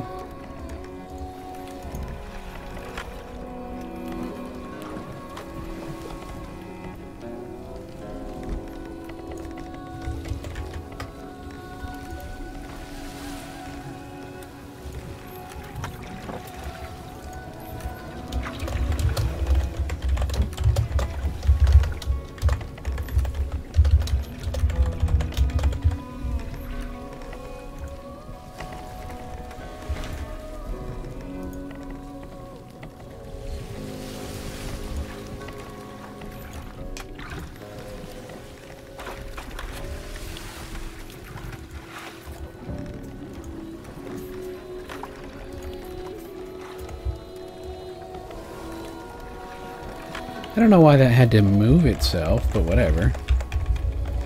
Just because I changed the text. There we go.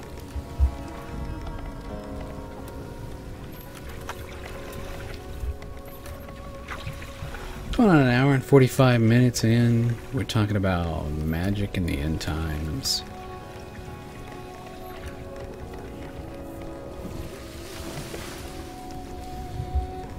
Go to Pinterest. I have an in-world Pinterest.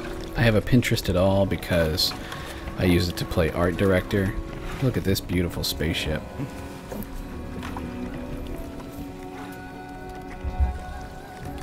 I love spaceships. Look at how awesome all this is. Oh, I've also realized that, speaking of spaceships, in our Spaceship of the Imagination, when I started the show, damn it.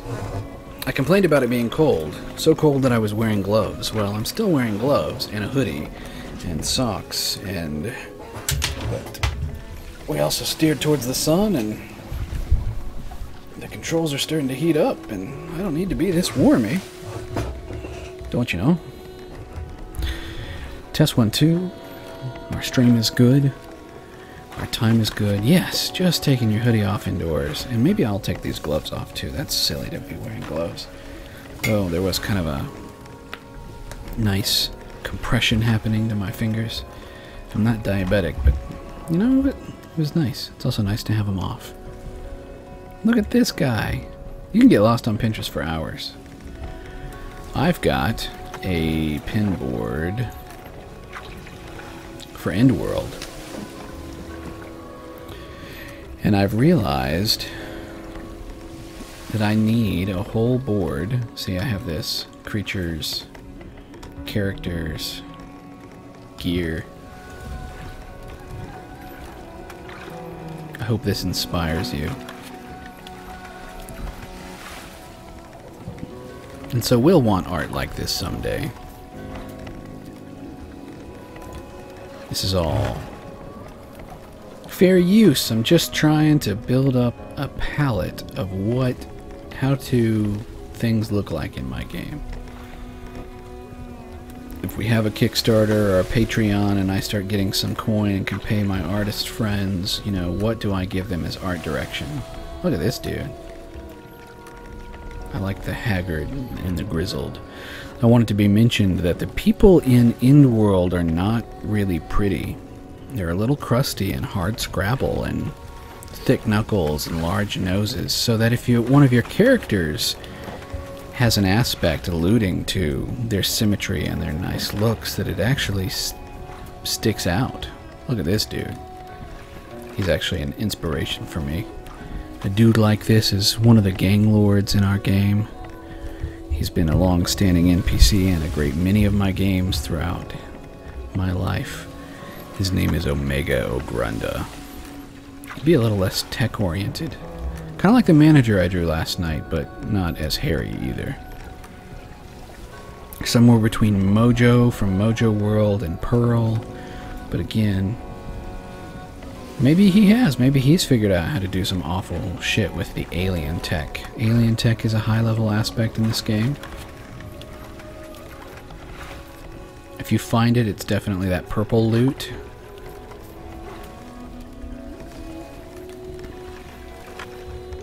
Anyway, we're getting lost on a rabbit trail. Here's some gear. What are some of the things you might carry around with you in this world? Well, these are just a few of them.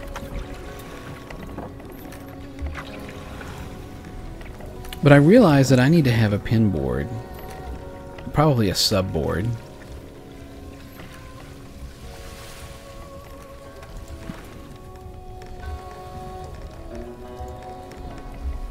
How do I do that?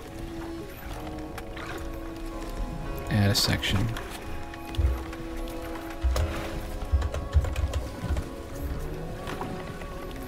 P-S-Y-T-H-E.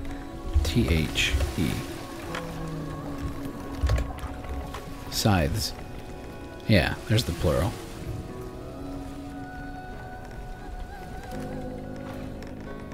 Scythe. Q. Because I don't want to call them psychers, but I want to also lean on those tropes of they're also totally psychers.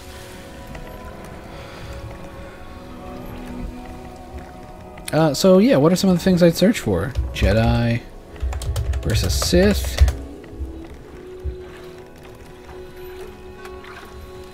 I want a picture that shows off some duality.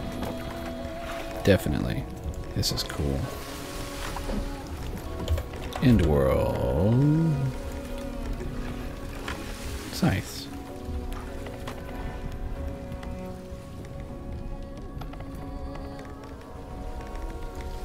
Let's type in nature Jedi. What do we get?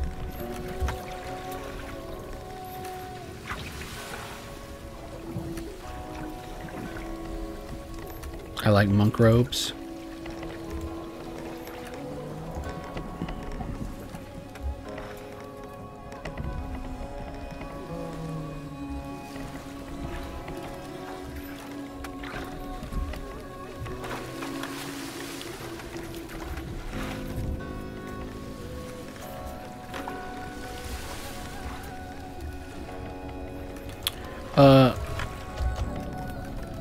I just turned off the lights on my center console.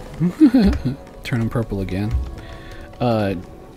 Real Jake the dog. I've been talking to the wife about this. About the trope of a boy and his dog. About it being this awful spirit manifestation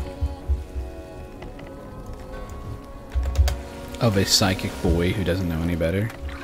Kind of like a Venom-like character. Let's say mean.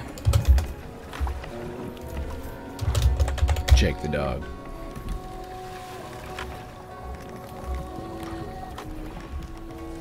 Let's say mad.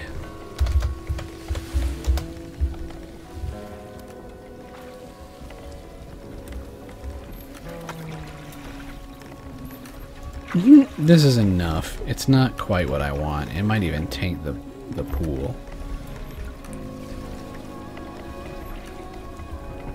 What do we get if we type Psyker?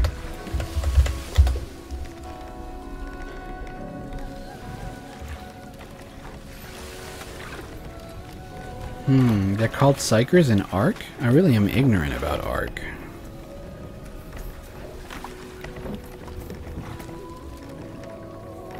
Psyker. Are they called Psychers in 40k? Is that the other thing too? Yeah, I don't necessarily want to call these guys Psychers.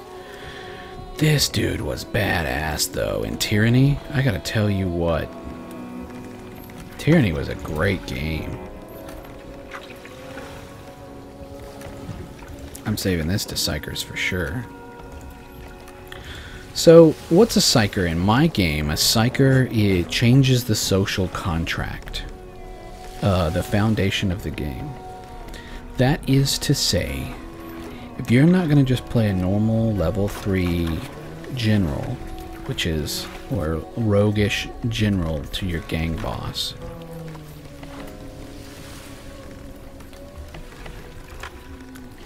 then, and you're like, well, I want to play this Psyker, this Scythe.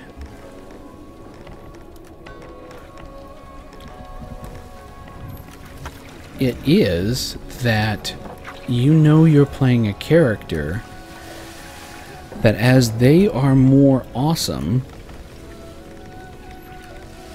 as they use their powers, they start to ravage themselves and they begin to fray. And you are playing a character that you know purposefully has a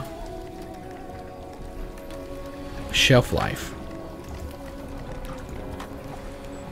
If you play a robot or a psyker, you're going to play a character that the more awesome they are and the more they shape their world, the more they burn out, begin to fray is the word I'm using, and hasten their end.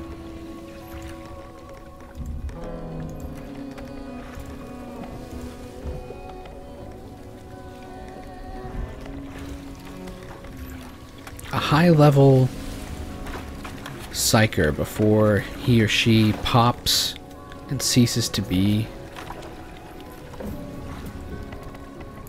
and leaves a blessing or a curse on an entire hex, and it changes an entire square into whatever they're about. Imagine a being so powerful like Akira. Oh yeah, derp.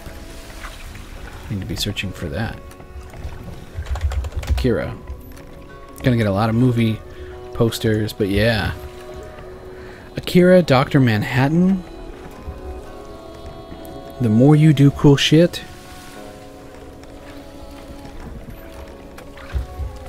the more fray damage you take on.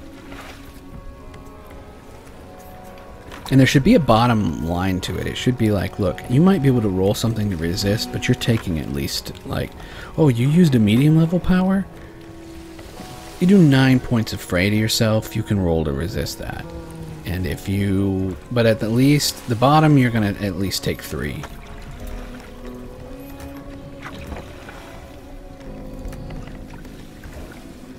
Dr. Manhattan level shit. It's like, oh.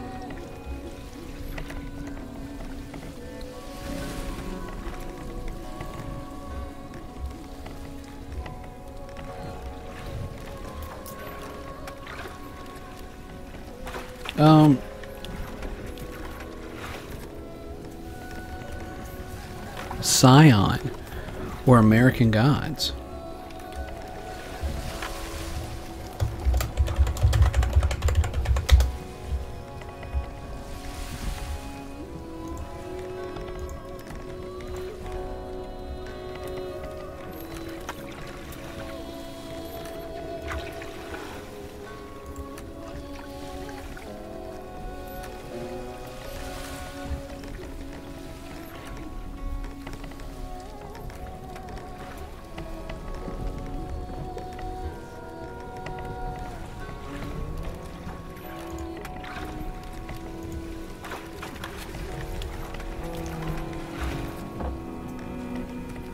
I feel like this is the episode where it got good. Like, I drank so much caffeine to stoke the fires tonight.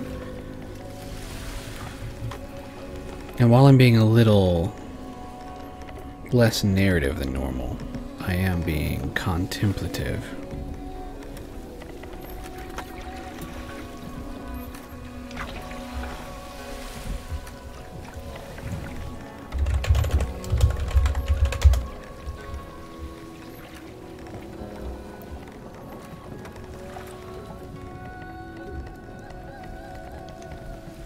Maybe Planeswalker should be one word.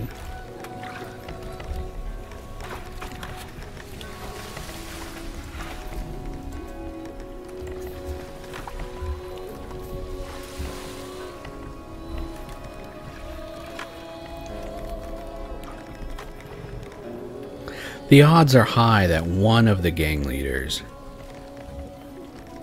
in this sandbox is or employs a high-level scythe.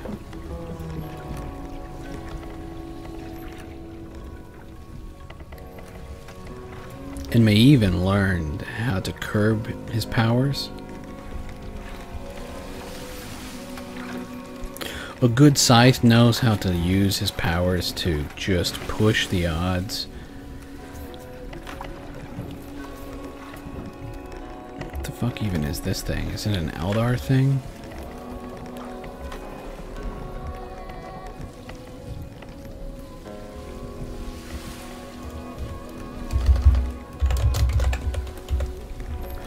Psychic Mage. Let's type that. Let's go back to Planeswalker.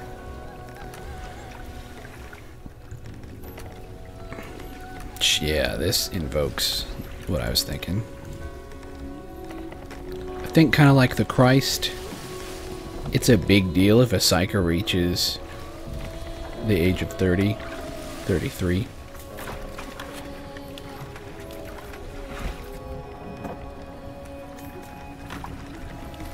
They are here but for a short time and yet will influence the world greatly. In this entire spread, 1, 2, 3, 4, 5, 6, 7, 8, 9, 10, 11, 12, 13, 14, 18, 19, 20, 21. About halfway there. So in about 20, and about 40 times 20, 80, 800. This map is about 800 miles wide. And in this area, you've probably on this map got 1 to 3 scythes.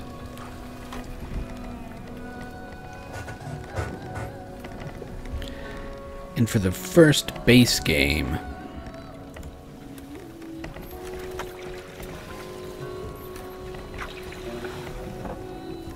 players are not encouraged to want to play them. Want things like the intercessors and the masters and scythes to be rare and important and dramatic events that happen just off to the edge of the screen, to where the players are like, holy shit, what's going on over there? And, you know, like world events. What's the story about? Well, the story is I randomly rolled and a scythe who is near burnout decided to go and take out all of Old Baton Rouge and going critical, try and take out the masters.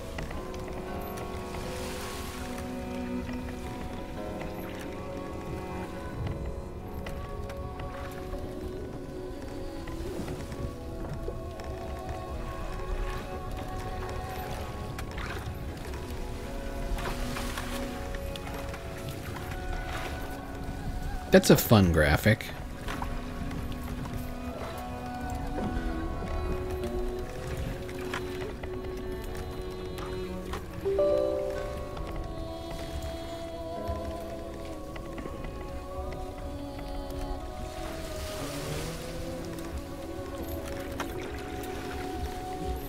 Yeah, do I have enough fodder for this thing to generate more ideas yet? Let's see. I said Psychic Mage.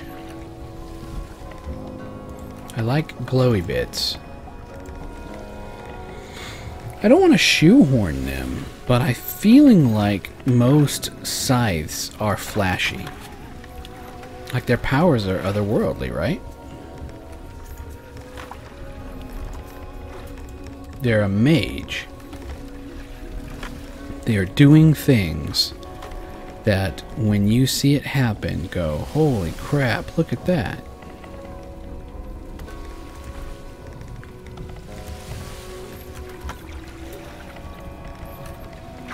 They're the kind of thing that a town would have legend about, Oh, the great wizard that lives across the bog.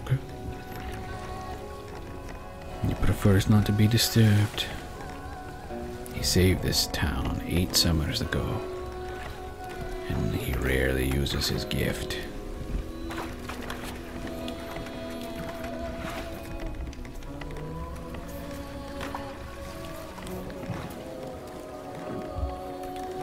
And then there's shit like this. I love magic symbols.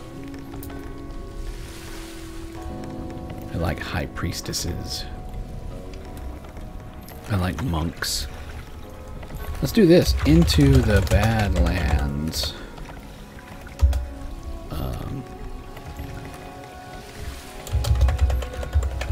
Monastery.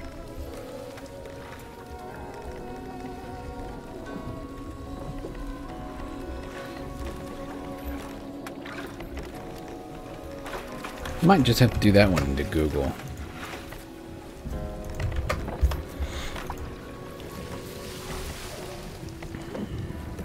Yeah, then there's this dude.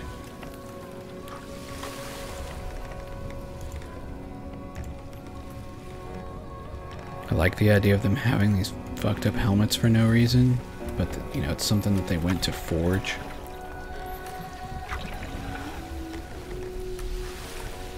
Maybe one of them forged a helmet and leveled up with an intercessor. I see a lot of overlap. Oh yeah, I started Illustrator.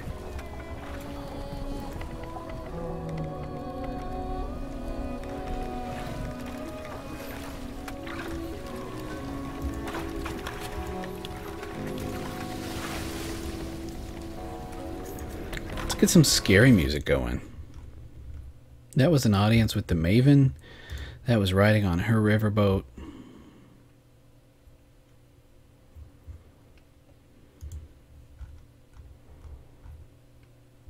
Oh yeah, let's just get the default sounds going. Irish Coast.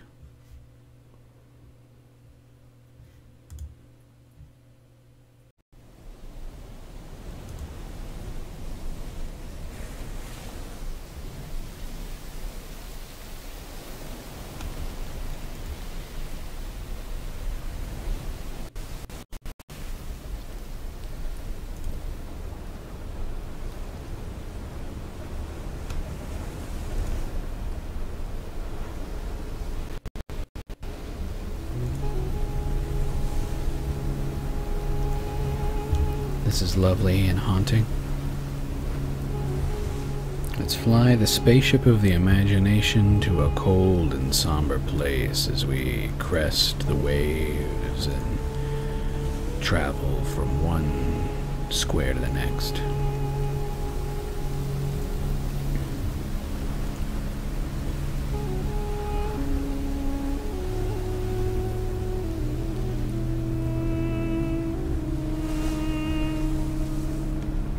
The current music is brought to you by mynoise.net.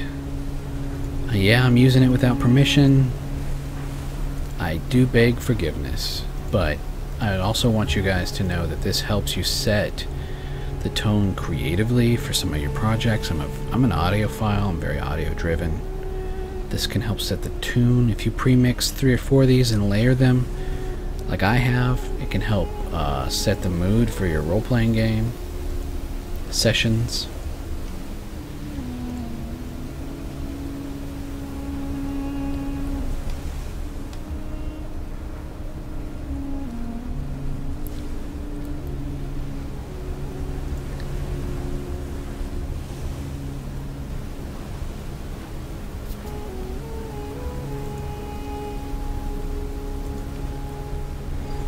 Well, that's a fun idea.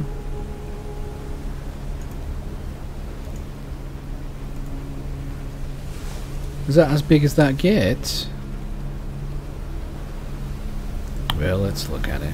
Maybe they've got a bigger one. I just love maps.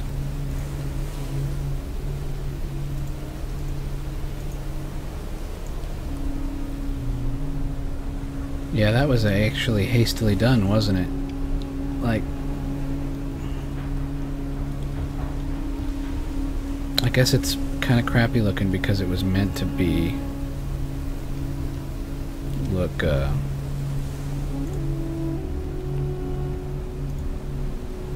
run down.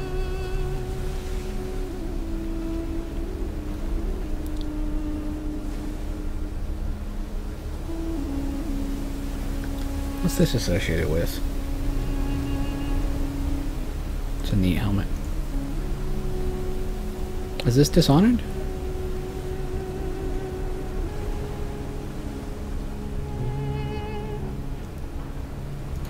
Search Google for this image. I think this is an Eldar thing. I'm pretty convinced. Oh, Dishonored 2. I haven't run into those guys in Dishonored 2. Maybe I should play some more of that.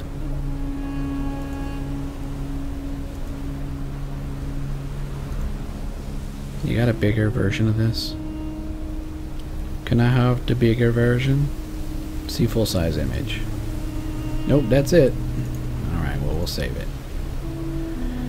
I like sigils like that.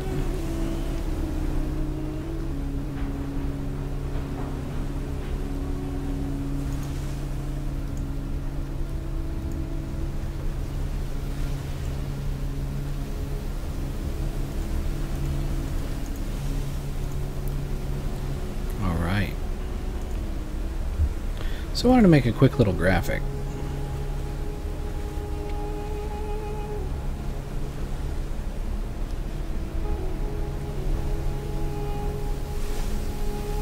If this will even respond. It seems like it's locked up. I might need to free up some more RAM. Looking at my live dashboard. We've been broadcasting for about 2 hours. I've got a Fresca and some water. I might fight some technical difficulties right now.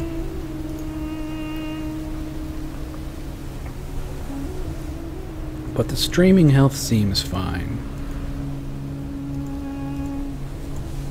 Do I have more tabs I can kill? Yep. Well, I've got that one open. I need these open.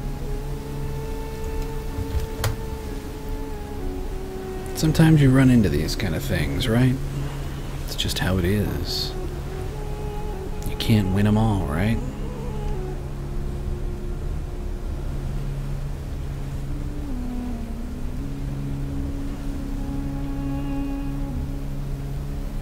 Google Chrome is crunching on a bunch of stuff.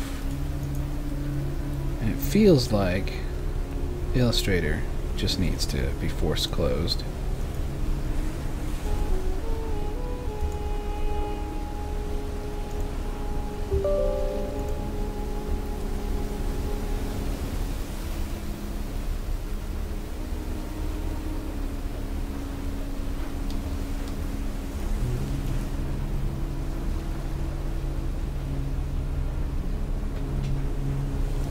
We'll look at this while we wait for Illustrator to get its crap together.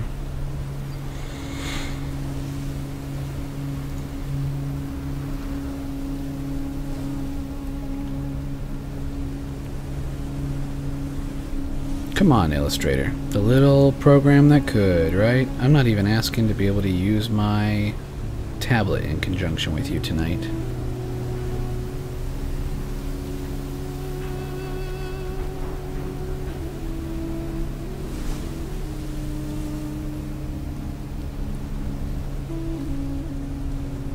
I'm just asking to be able to use the program.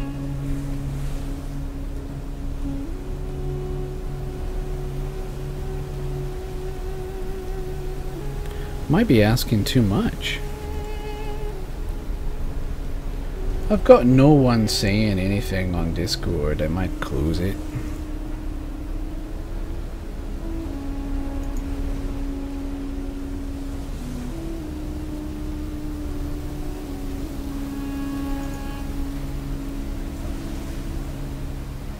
Why do I have 9 versions of this SMG program open?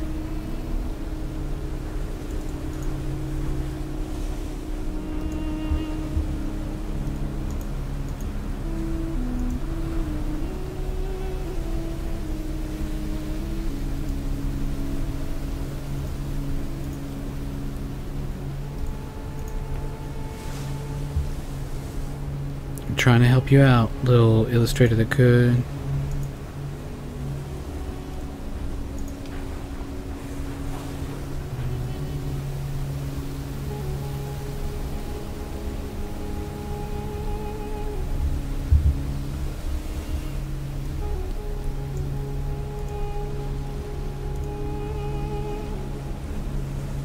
Google Chrome is just chewing the scenery.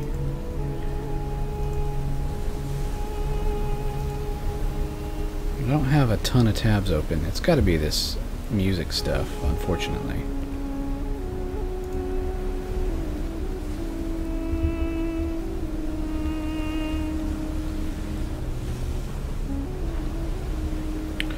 Well, if this is how this is going to go, then I'm just going to have to make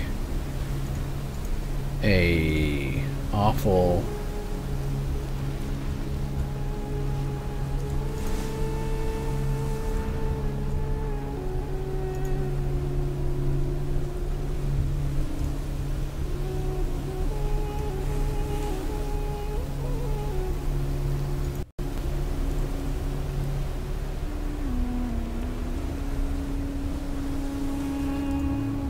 I don't even see Acrobat in the processes of shit that's trying to go.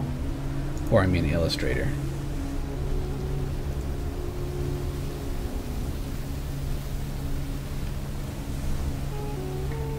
Calculator's still going? Why would you... Why would I need the calculator to still be going?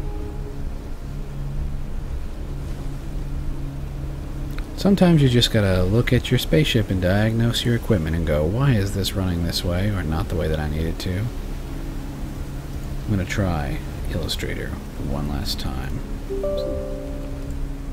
since I've freed up more resources. Just launch. Do what I say, dang it!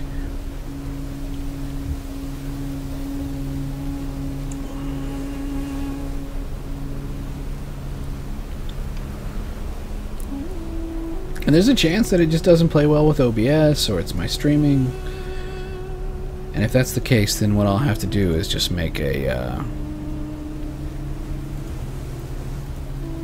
drawing, and then make a better version in Illustrator later. Yeah, jerks. So, some text. Golly, that's big.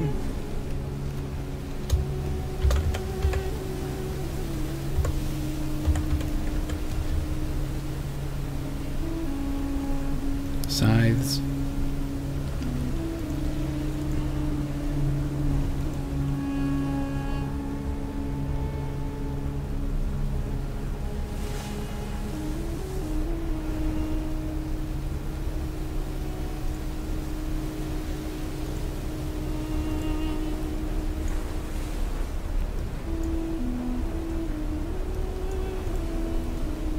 I need a polygram. This one. Let's make it this type. Let's make it up down.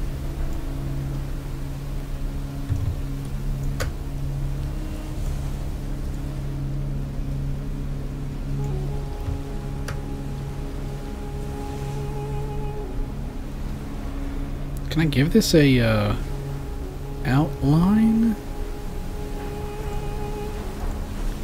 No. Text outline. That's what I want. Especially for this program.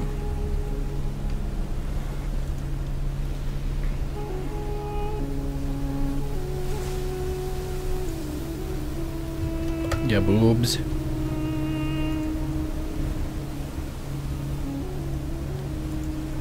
Oh, I can give it a drop shadow. Wonderful. I guess I can...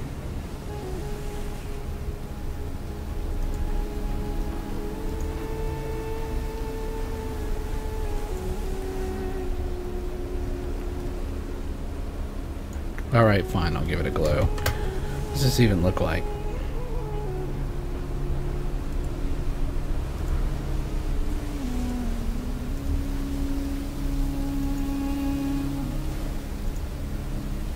Can I choose a background color?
It's a little bit of a bummer that they don't let me type that in, but whatever, you jerks.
Alt 2 6 2 2.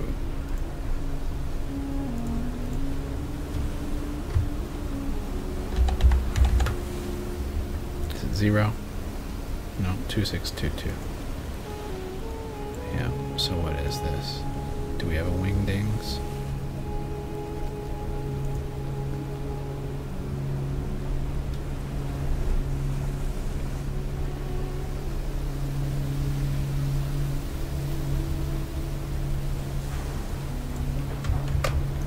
Paste this shit?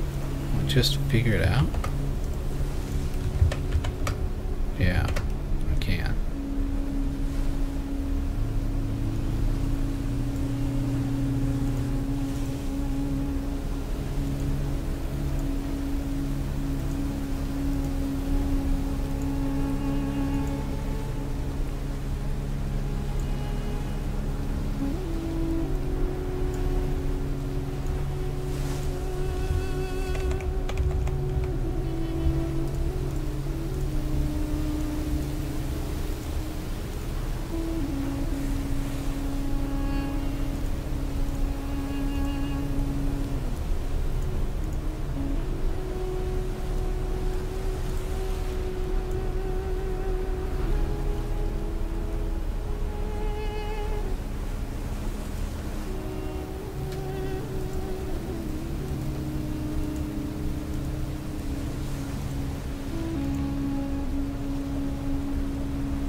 Yeah, we need a...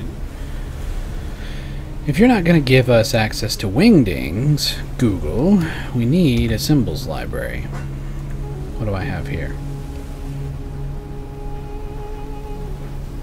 Image, no. Text box, shape. Dumb. Maybe. Dumb. Charts. Diagram, word art, line. This is probably the best I can do for now. Oh, we got a dumbass electric symbol. It might be the best I can do right now. Lame. Fine.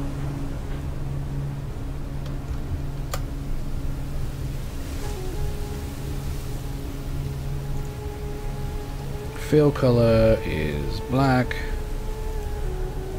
Transparent border. Go right here.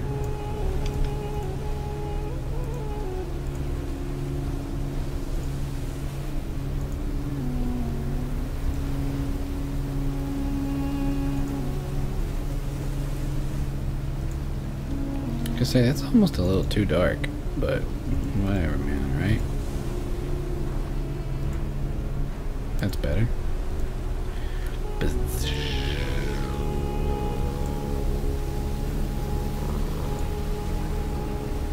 So for fonts and colors, I like the intercessors to be blue.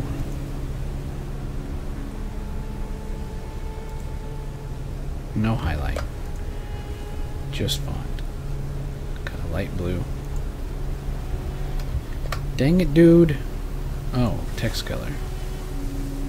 Dang it, dude. Is that why I couldn't get the radioactive symbol?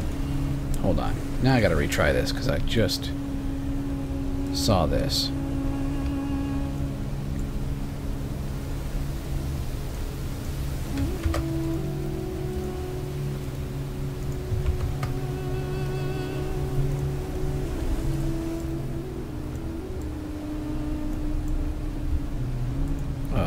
Yeah, 96, because apparently we're not... Oh, we are allowed to type in our own numbers. Then 120. Let's try that. Let's try 200. Yeah. And now, let's hide this. I want you to get your buns over there. Do as I say. Come on. Let's do it this time, because reasons. 200 is a little big. We'll do 180. We'll do 175.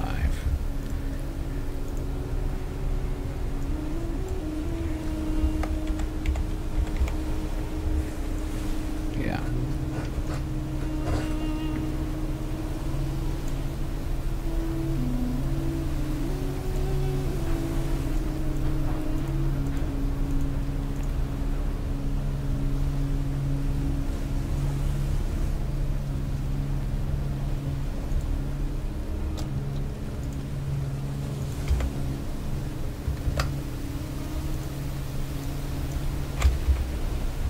What have I done?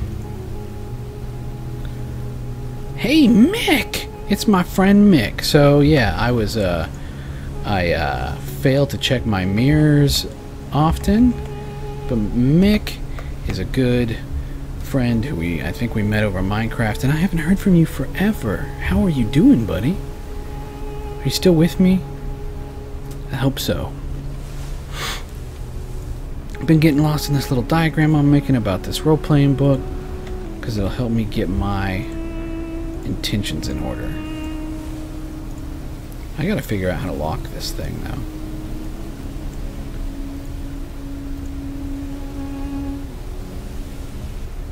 I lost the stream for a sec. How's my streaming health? Hard to say.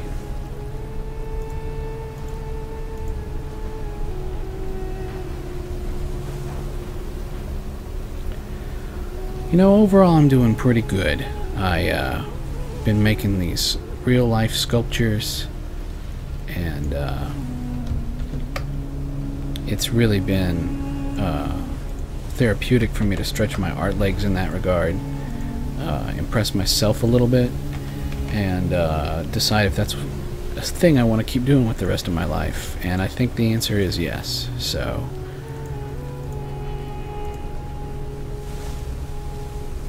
that's part of it. In addition to maybe publishing a few words on about an RPG I have in mind.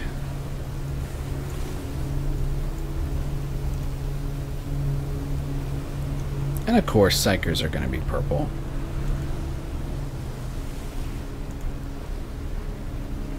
Fuchsia. I don't want them to be too flamboyant. And so yeah, tonight we're talking about this map that I made for End World. This is kind of a prototype. This shows me not only the fractured coast of the Shattered Isles, it is the idea that it is a map with certain names added and certain other words left off.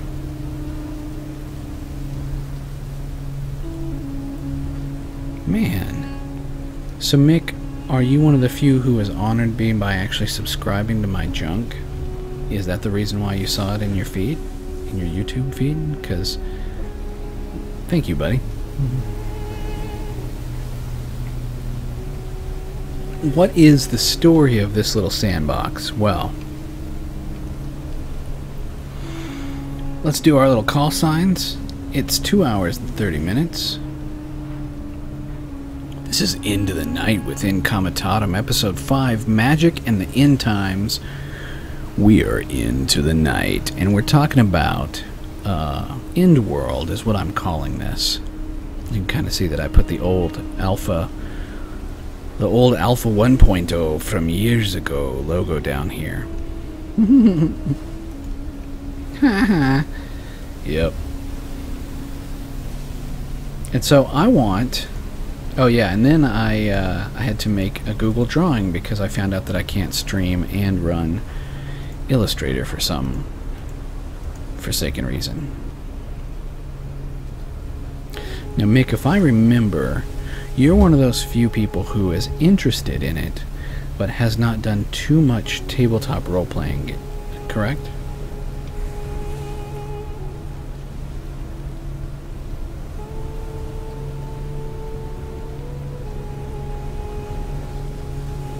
But then have you played games like Fallout, and recently I'm even playing Dishonored 2. And so those, in video game terms, those both would cross over some with End World. Yeah. Well, that's right, I ran a very haphazard one-shot for you all. And that was actually in the End World, wasn't it? That was so many years ago.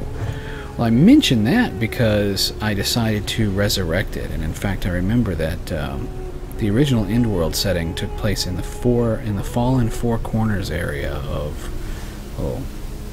the Union. As I go back and I probe the past, because this isn't necessarily our dimension, it's kind of Earth with the serial numbers filed off. I'd like to see, if I was making the movie of this, the flags would have 52 states, you know, just to be a little off.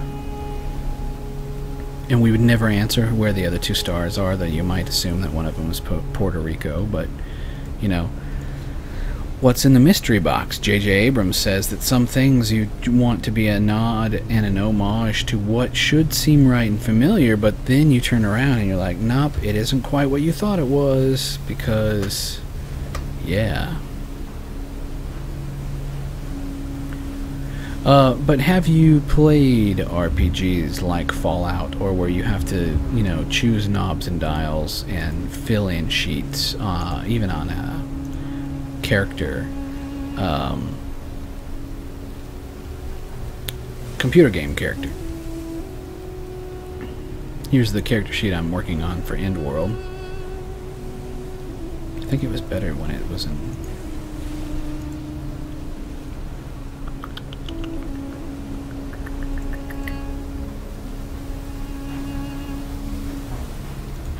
It's about the same, to be honest. Yeah, so here's the character sheet that I'm working on for End World, and if I was smart, I would have taken this logo and plopped it on this map somewhere. Ah, well. So I was talking about ambient. Oh, Mick, have you seen the movie Annihilation?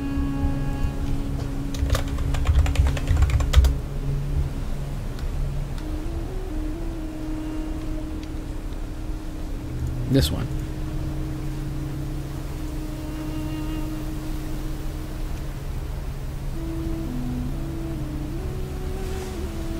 Thank you, sir. Yes, and I hope that I would point out to anyone who is feeling a little overwhelmed by this hard line down the middle, this is basically your character sheet over here. This is information that you want everyone to be on the same page about regarding your gang and its relations with other gangs. So you're almost all playing, you almost will all have the same information over here, with some exceptions, because it's up to you individually to decide what you track. You might be an idiot and never fill this out if you're a really lazy player. I would be angry with you if you were at my table and didn't at least keep up with who your leader was and what they were about. Oh, no on the Annihilation. I would appreciate it if you would do me the favor, because I respect your opinion, of watching that soon. Get your hands on it however you like, and then I would love to hear back from you here or on the Dogs of the State. We have an End World room, but yeah, I haven't seen you in a while. I miss your intellect, buddy. Yeah, good times. With you and Dark launching anvils into the Minecraft, into the lag storm. Oh boy. Making a quick round around the social media train. Annihilation does this well, and I want my game to do it out of the box. There's a high-level aspect in world, and that's the weird. It's the uncertain. If I have to have a sidebar about the weird, and I think that I should soon, those were the times. Yeah, man. If I write a sidebar about the weird, I would say, if you're in doubt, take something normal. Oh, what are you studying now? And sorry to gloss over your work, but I'm always more interested in people's sideline passions. What are you studying?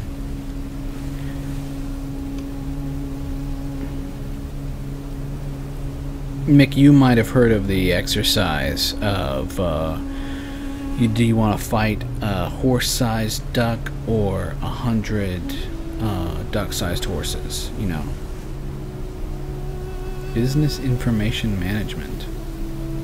Is it a computer IT thing, or is it more of a marketing and managing thing? Are you a manager, or are you just managing the information?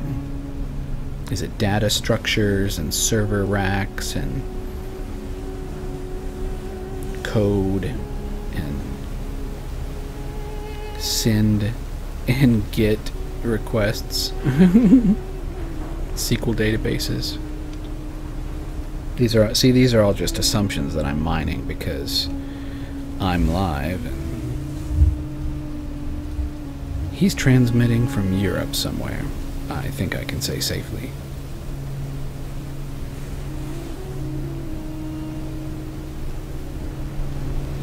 Okay. I've dabbled with programming a lot. I wanted to teach myself C#. I wanted to make a Unity game, and then I'm like, nah, man. Learning to code is slowing me down on the game making part.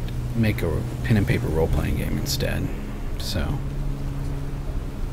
now I'm writing other game design. Yeah, now I'm writing cheat sheets and game design documents. You say you're super busy, but I'm asking some people this, kind of putting them on the spot on my stream, and I will say this: if the answer is no, I actually appreciate your honesty. If you've got, hey man, I've got reasons, like I can't commit, but I'm trying to put together a second group for Endworld, maybe every other Saturday, running a version on Discord where I test some of my, well, we do an alpha test of the game, and you know, take a couple hours of your time on the weekend. Is that something that you could do if you plan for it?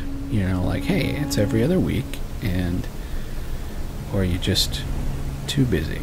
Are you even mildly interested in learning how? I need to get a second group of this going. I missed my mark. I wanted to be running a one-shot of Endworld.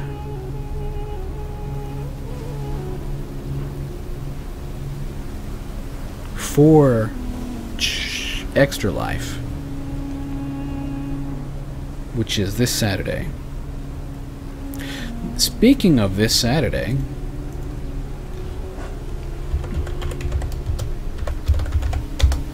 I'm going to be on Wobbly Python's show.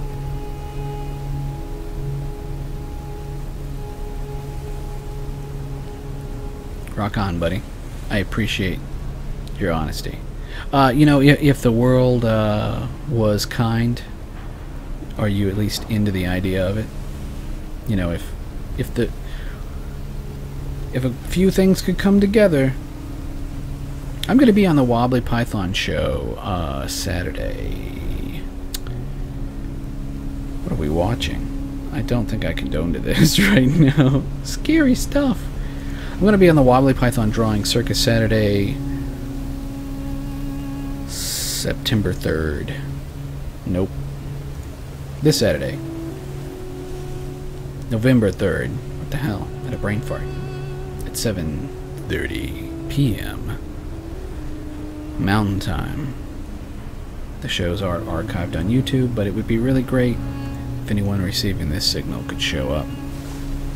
The drawing circus is fun. I need to find my draw pile. I need to learn how to use this. Maybe I'll draw some shit in draw pile later tonight and push the buttons and get familiar with it.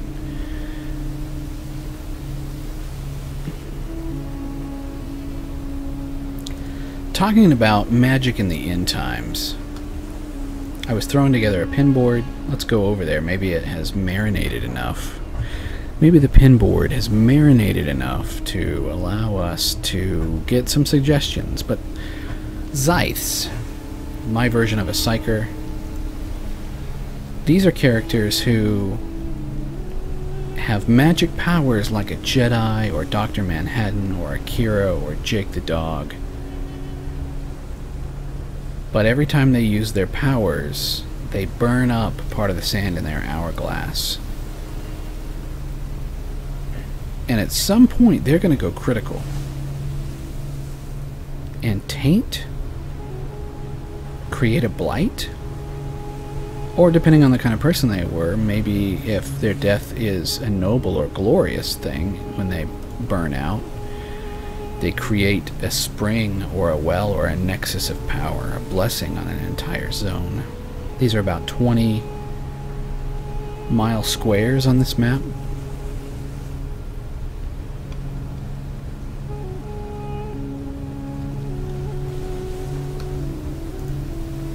And so the social contract is different if you play a scythe. After I come out with the scythe handbook, because you know that you're a character that is only going to get to play for maybe a season. Maybe it's baked in. Oh, so Mick asks, how did I make the map? Let me show you. I'm purposefully leaving some certain markers off, but I'll show you the secret to the sauce. I went to this place called flood.firetree.net, and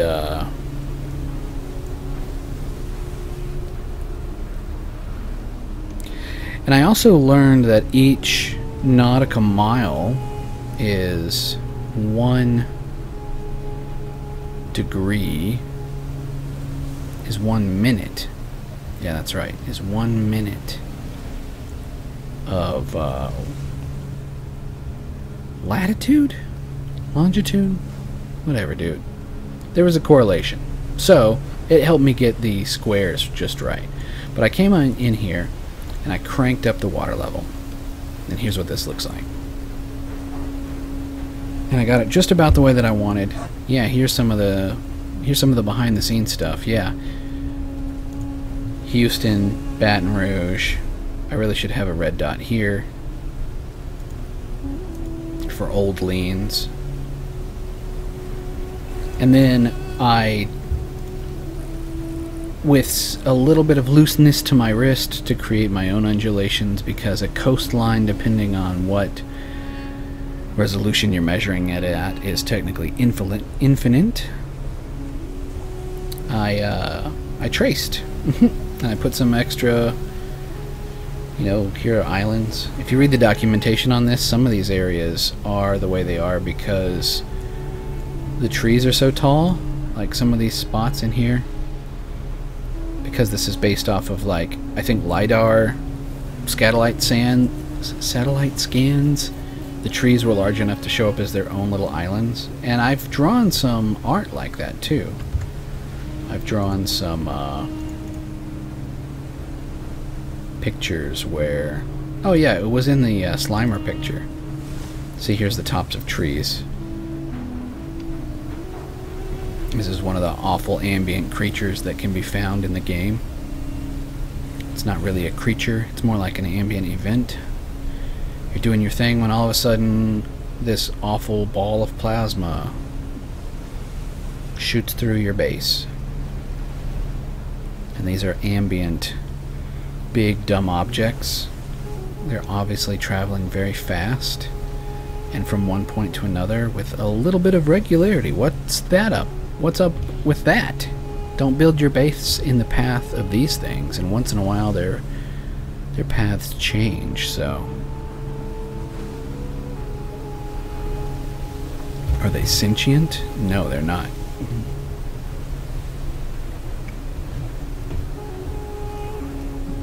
And a powerful enough scythe. I don't know how I'm going to say that. I think I like scythe. Powerful enough scythe might be able to wrestle control of one of these ways.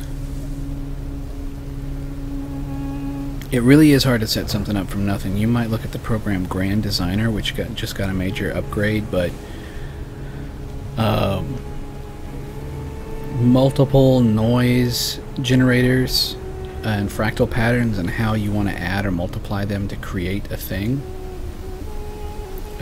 This erosion pattern is real nice because it's, well, it's natural, it's based on nature, but could you create something that is like, alright, I'm gonna block in a big blobby area, I'm gonna pick a spot along this spline and hack in a mark, and then I'm gonna run erosion on this and let it eat back up into there. That might be how I would do it.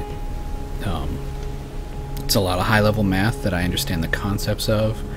I'm a pretty good conceptual programmer, but man, don't ask me to actually do that shit. So, yeah.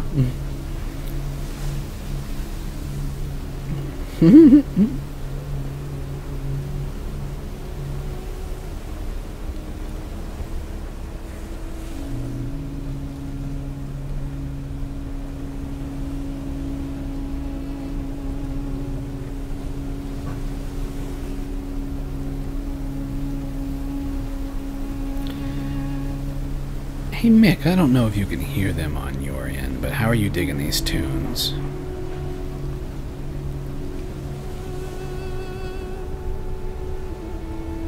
Especially in conjunction with what you've seen from my setting.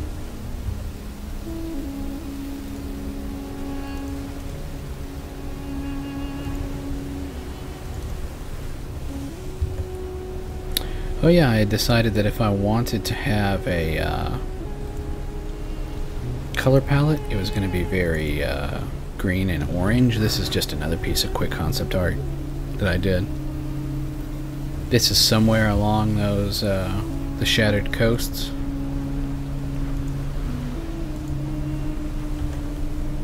End world.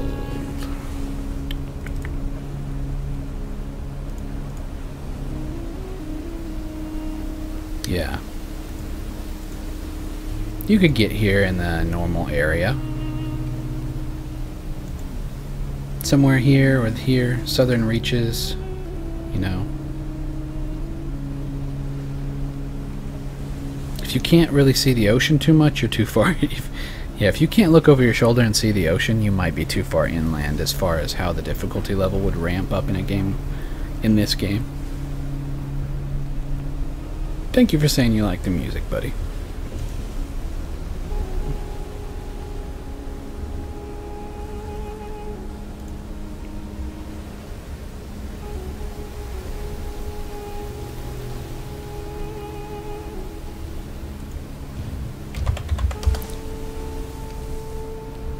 You never know what you're going to get when you search on Pinterest. Magi or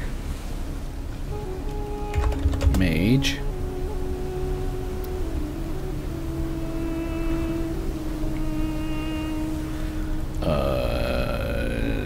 druid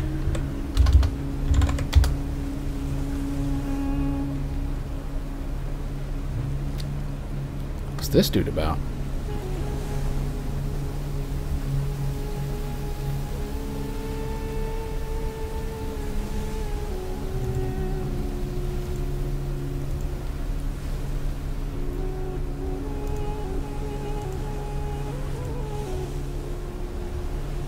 Yeah, Annihilation is pretty, but it also is like about that weird, the weird warping reality as it breaches into our world. A shaman, let's search for shaman. Yeah, that's another great archetype.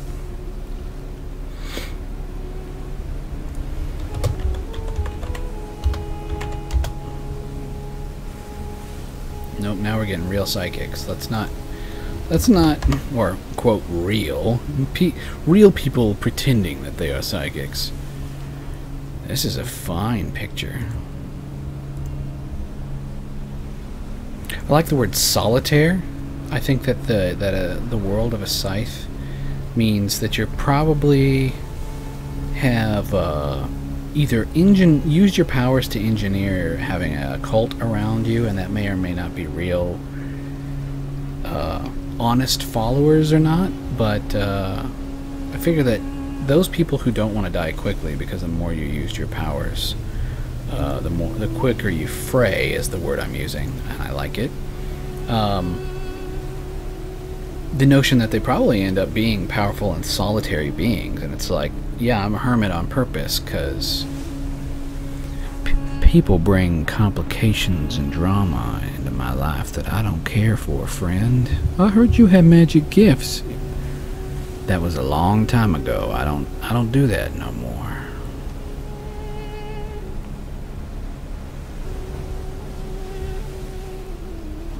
This might just go in my sculpting inspiration.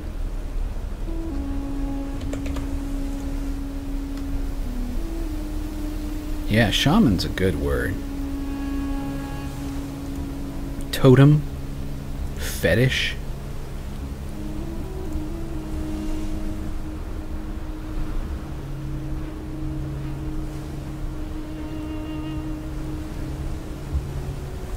Let's type in place of power.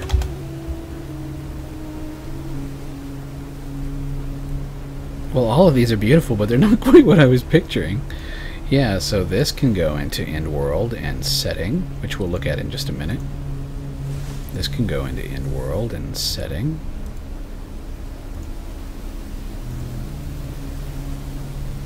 But yeah, Mick, did you play much, if any, of The Witcher 3? Mick, yeah, I don't know if you've had the time, and they would love to see or hear from you again, but, you know, there's a steady trickle of the dogs posting things every other day on the Discord. You still have the details for the Discord?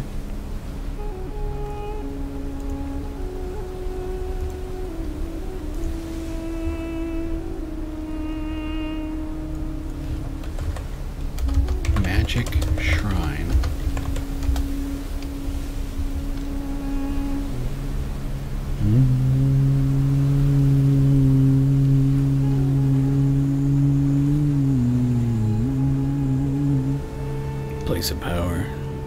Must be.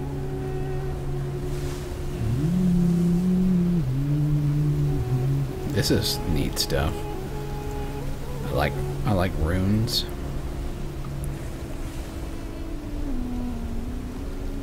Oh.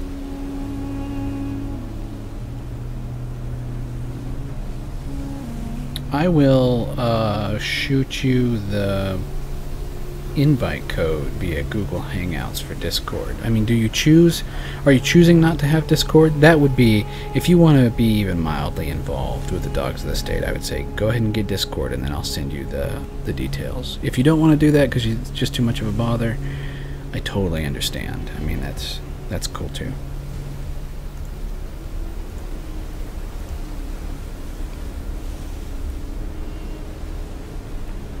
Yeah, look at this. This is what I'm talking about. Like Annihilation, or the epicenter of where a scythe might have popped.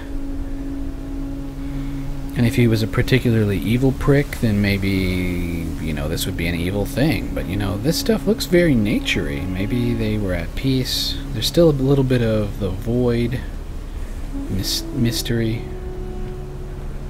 Man, this stuff is cool. I should just save this also to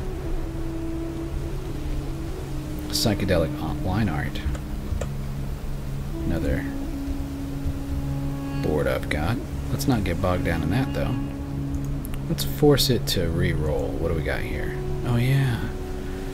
So this looks like it's for a game, but golly, it's pretty. Let's look at this dude's art station. Been streaming for close to 3 hours, and it turns out that this has turned into art after all, just not mine. Someday I'll be good enough that I feel like I too should have an art station. A lot of this stuff is beautiful.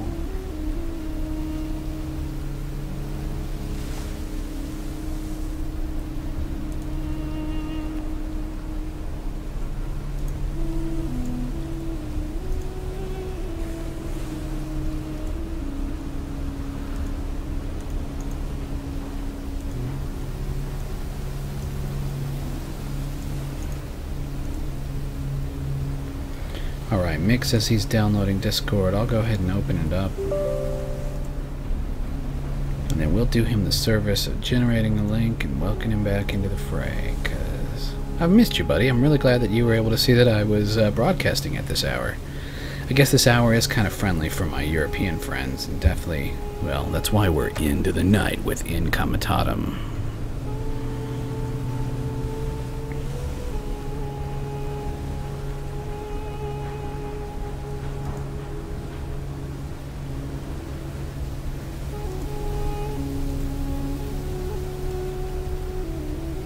Discord's almost open on monitor 2.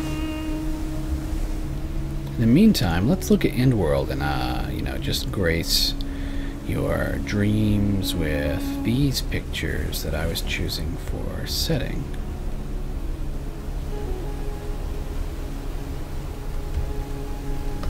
How can we get more of these on the screen at once?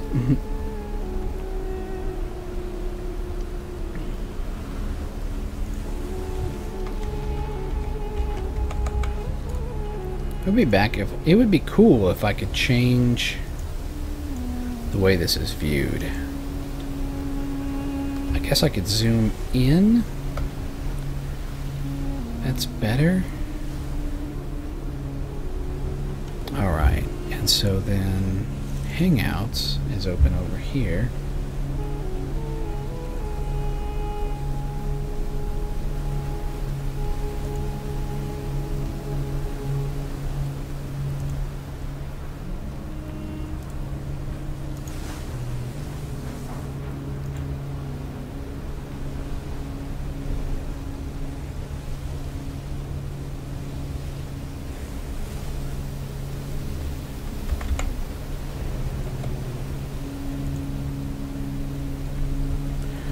Mick, do you need an invite to the board, given that you were part of it at one time?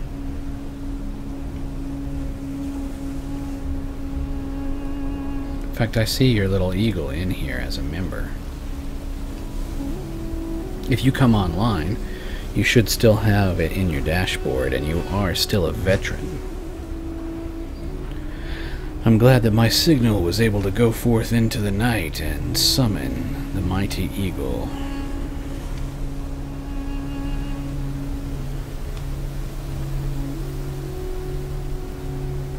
Let's just scroll down real slow. Very swampy, very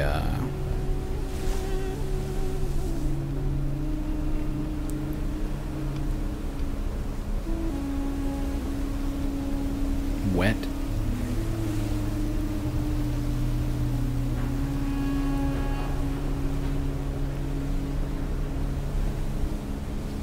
Nice. Yeah, I don't even have to flounder about with trying to contact you on Google, because I'm seeing you online anyway. So, yes, sir, we have achieved connection.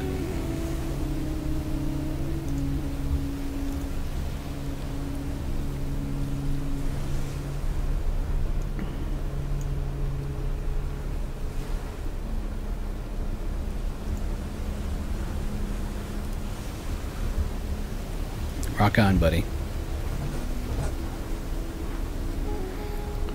Mick says that normally he'd already be at work, but it's actually his day off. Are you still somewhere in Germany? Has college and travel taken you elsewhere? University and study abroad?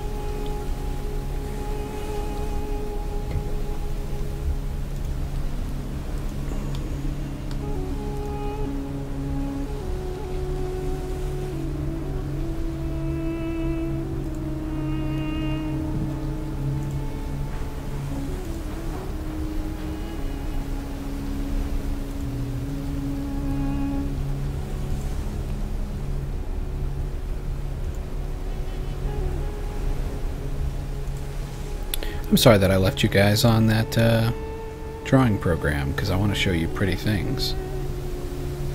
I want to give you an idea of the setting that I'm working on.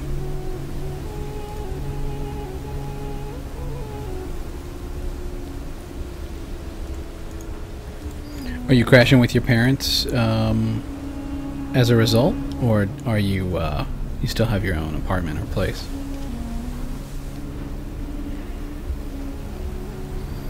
Mick says that he is still in Germany, but university is in close distance to his folks' place.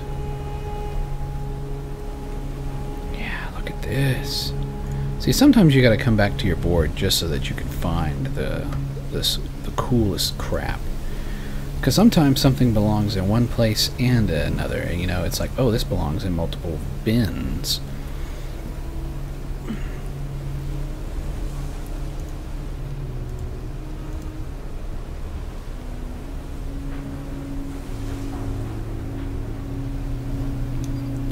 So broad, overarching themes that I would want scythes to have.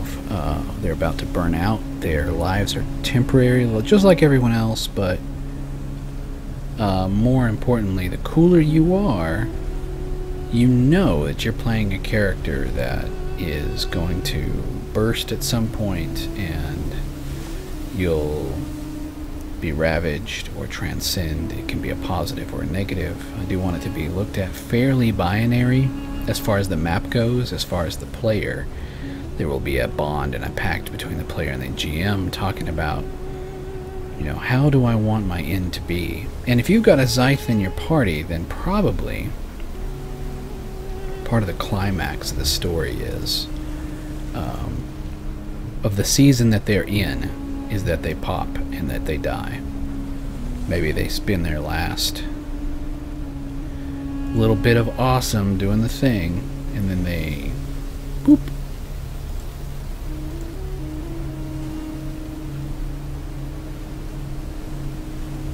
This is a really cool board, but not quite what I'm looking for. Though this dude might be. Damn.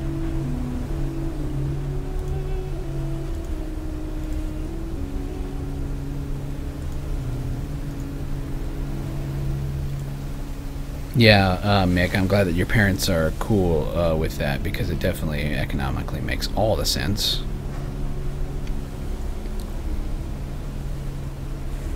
It's like, hey, I'm trying to better myself. Can I also not? Can I do that in a low stress environment? Because the training is also going to be just awful enough.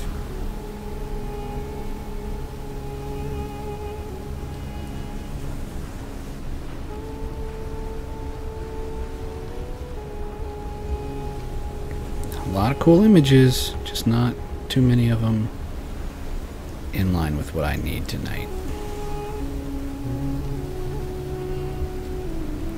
I think that as far as streams go, this has been good.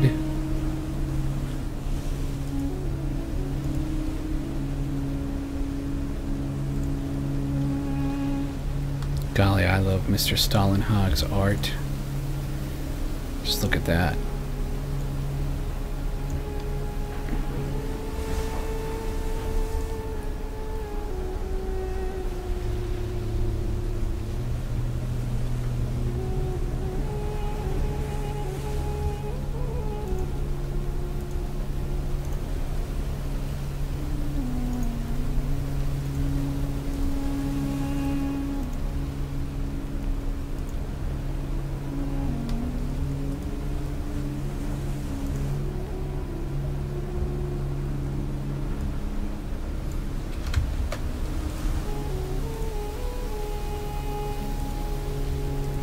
Trying to spread this stream to another community that I'm part of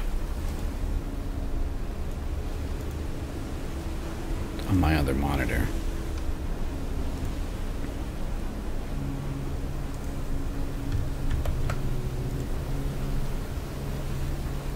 This has been Into the Night with Incomitatum, episode 5. We're calling Magic in the End Times. We've been talking about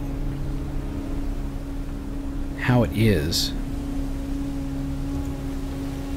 that magic can taint the world, how it can be harnessed in this role-playing game that I'm dreaming up. As I'm pressed for time, my mind shifts into great buckets, and so tonight this is what I'm allowing myself to think about. Last night it was my sculptures, and some of these things, some of these decisions, you don't really know what you mean or what you will, what you want from them until you speak that out loud and kind of do a smell test. With Mick here in the dark tonight, I've got the opportunity to have a little bit of a sounding board. Mick, have you seen Akira?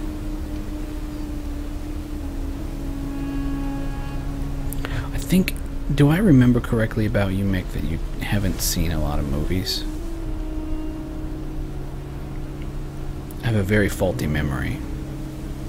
Normally it's just forgetful. Sometimes when I try to remember things, I land in the wrong spot, but I think I remember Mick saying he doesn't actually listen or watch a lot of movies. Akira, Dr. Manhattan, 11.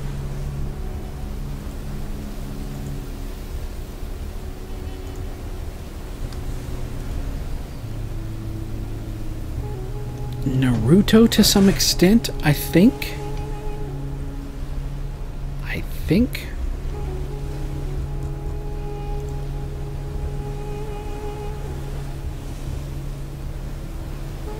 I remember I got one of these pins in the wrong spot earlier, and it happens.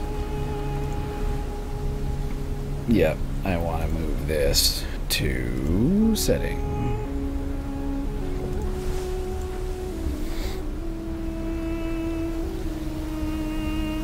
Okay, so you watch a lot of YouTube, but almost no other media. Well, if you could find it in your future to watch Annihilation, I think you might enjoy it, and I'd be interested to think of to hear what you thought about it. It's one of the few movies I'm willing to put my finger on and say this is definitely an inspiration for the thing I'm trying to make.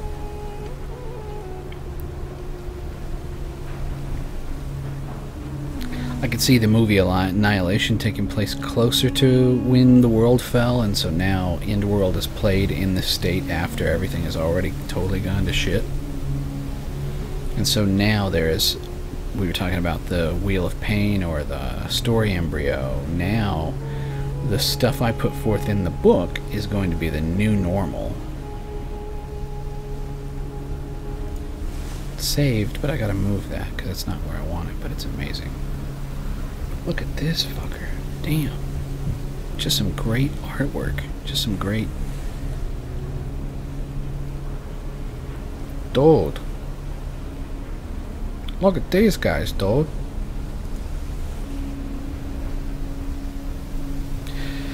And I thought, and I had said that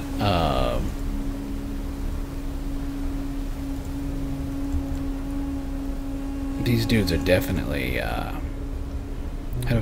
out of the approaches. I think that most Scythe powers are flashy. I'd like to be able to put them in different boxes, the 6 different kind of Scythes.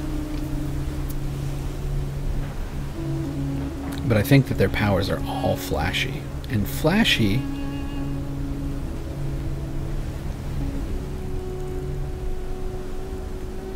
counters confusion. What the hell am I talking about?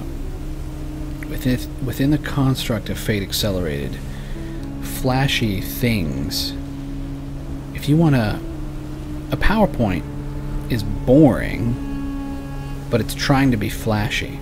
It's trying to be a visual aid. It's trying to stun you into understanding.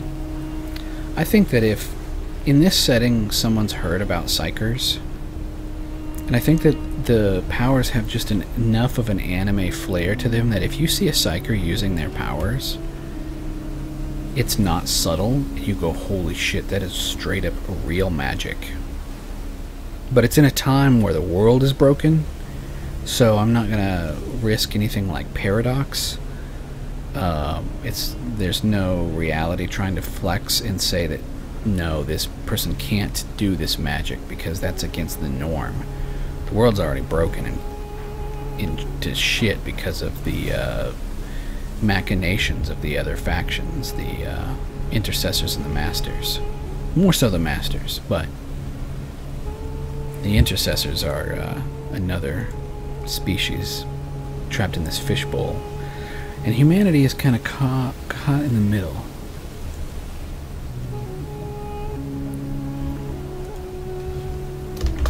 Power Aid. This is just a quick little graphic I could make because for some reason I could not. Just could not get Illustrator working with OBS. Who's out there with me? Someone else is in the chat tonight. Someone else is receiving my signal. This is Into the Night with Incomitatum Episode 5. Magic in the End Times. We're talking about some of the shit that I need to hear myself say as I work through hard decisions, laying out this book for Endworld, for Fate Accelerated.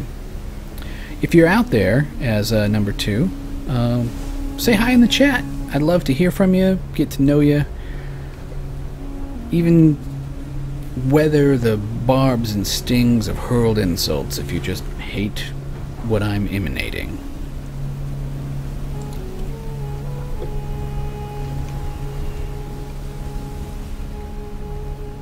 Let's go back to pretty pictures. My desktop's not so bad.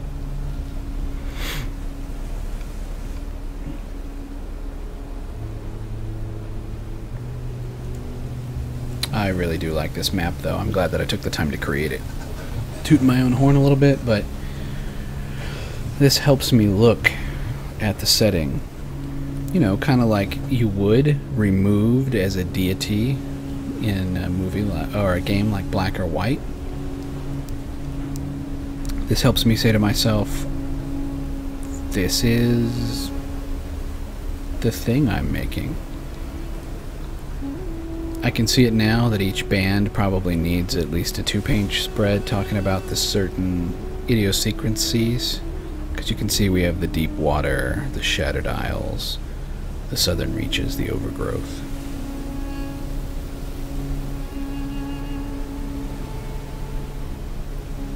And part of the reason why I'm leaving this blank is like in the quiet year, I want part of the gameplay to be you guys filling out the map together.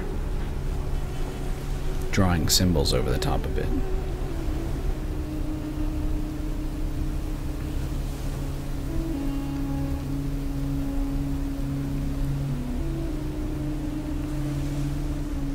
So I think that out of the archetypes of the psychics, that the things that I think of when I think of Zyths, let me re-roll this one more time, force it to show me new stuff. Again, I think of, yeah, look at this dude, he's cool. Mystic. Mystic, that's a word. What's a mystic?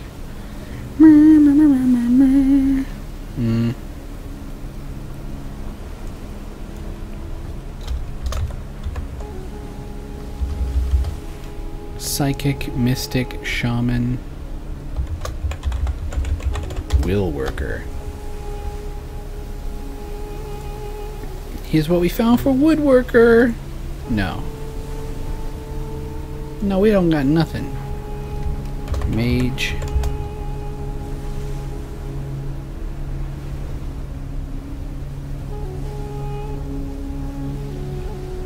And again, we're looking for pictures that are mostly flashy. Look at this dude.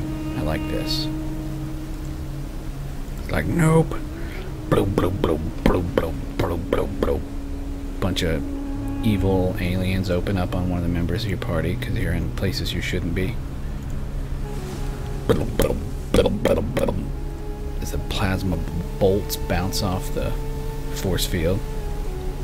That's 15 points of damage are hurled at your party, and he's like, I'm gonna block these, but I'm gonna shit coal for a week afterwards because the consequences of me using my powers are something awful. Look at this guy. Yeah, I really like psychic shields. I think that could be one of those things. You know, if you take... I like the idea of breaking the powers down into stunt chains. And so you can go this direction of more of a bubbler or a protector.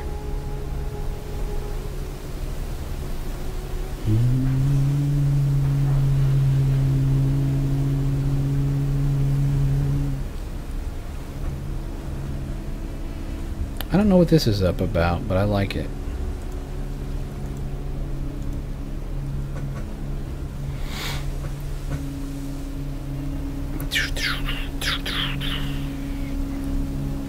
Is this dude stopping bullets? What's up with him? No, he's just brimming with energy.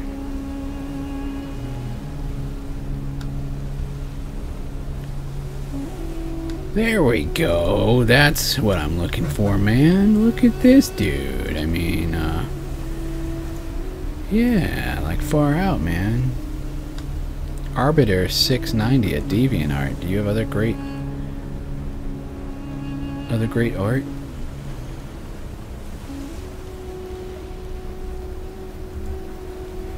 Drawn for a Russian tabletop war game. That's cool, right?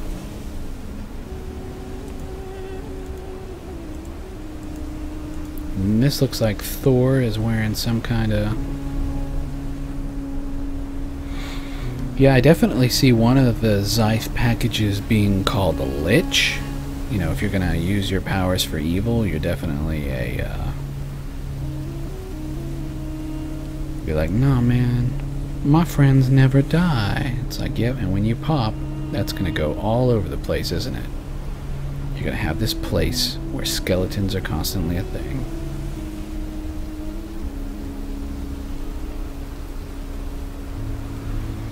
Yeah, what was your attitude?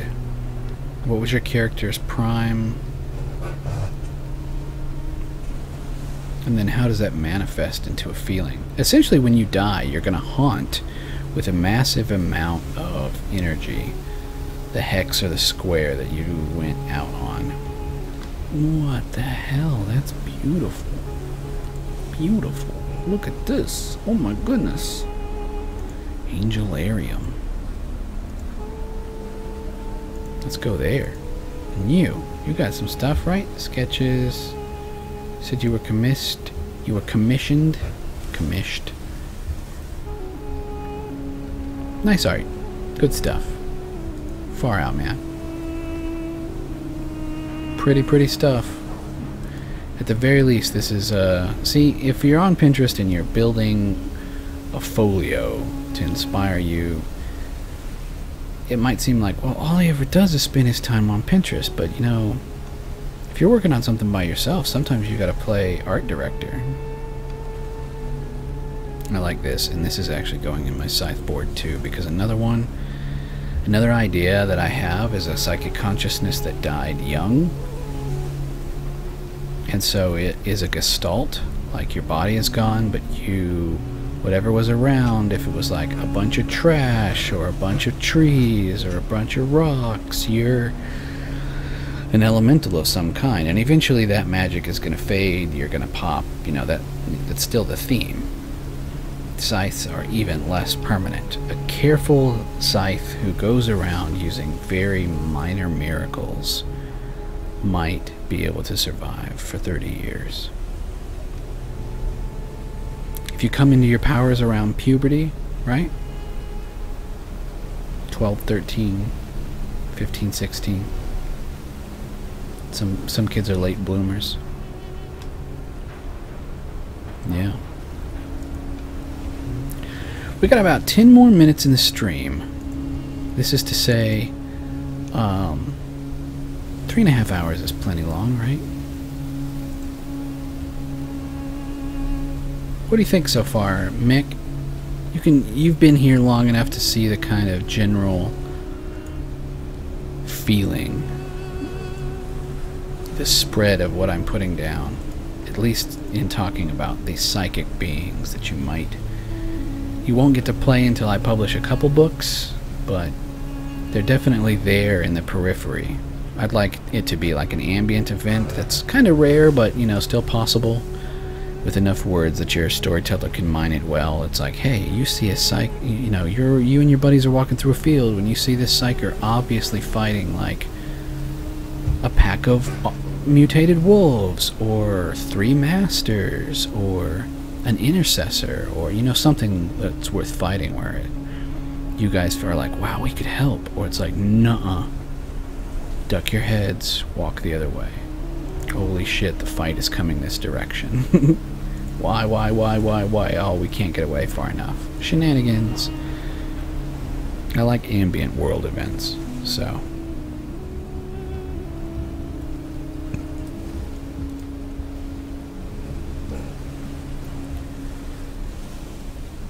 So this has been Into the Night, Episode 5, Magic in the End Times. I'm Incomitatum. I would appreciate you taking the time to subscribe. I've been doing these with some frequency that I cannot commit to sticking to, but I would love to do one polished, produced episode a month, and maybe a live stream a week. Even though I've been live streaming every night this week, so I don't think that's too lofty a goal. Or maybe a live stream every other week when I'm not running these role-playing tests. But I want to do it with some frequency, some regularity. Mick says that he found a video, and you know, I'm always willing to accept outside inspiration or sources. You gotta steal and mine from wherever you can, man, so.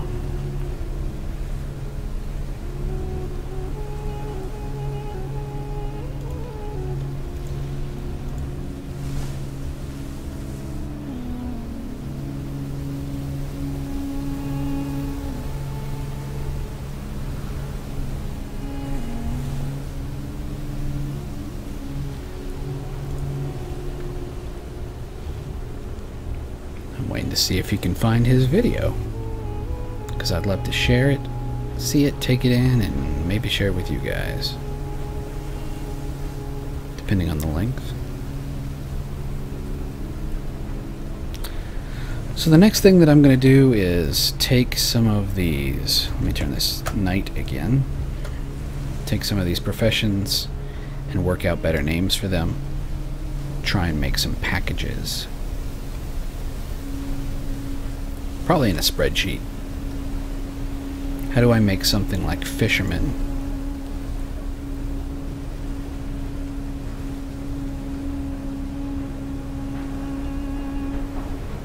That's the one. Did it not let you paste the link? I'm not seeing anything. It might be that you have to send it to me on Discord, and that's okay too.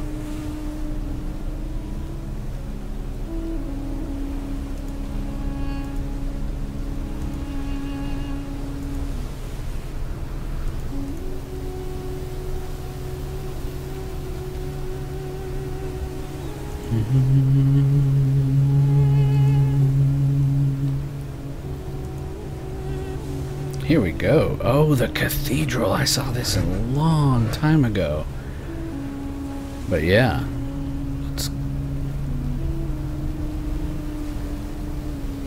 We can end with this.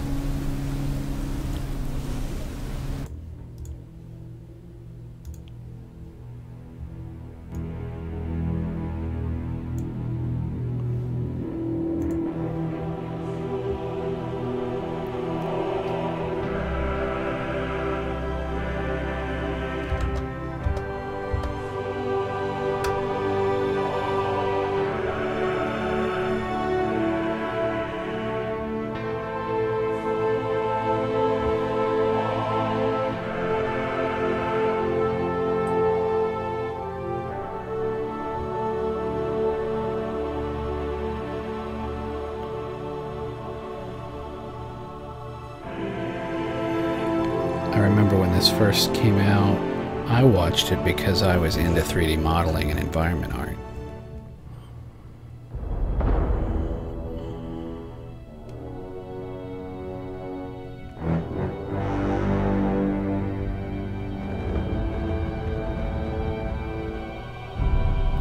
And I do like the idea that if his Scythe has aged to the point that he's become very powerful and very secluded, a hermit, that he might start to build a cocoon around himself, a cathedral, warp the reality of the hex that he's in.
It's cinematic, but I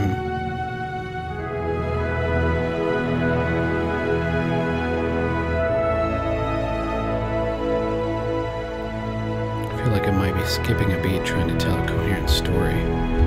The other thing is this the music that's supposed to go with this? Something seems just a little off.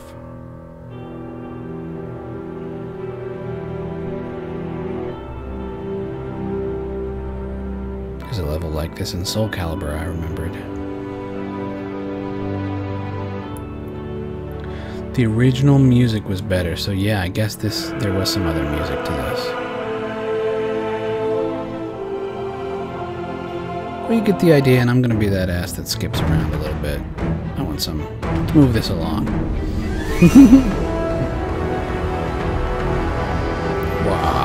so... Oh, we got a Chronicles of Riddick going on. Yeah, and this is very much like some of the cathedrals in Warhammer. I just love that architecture.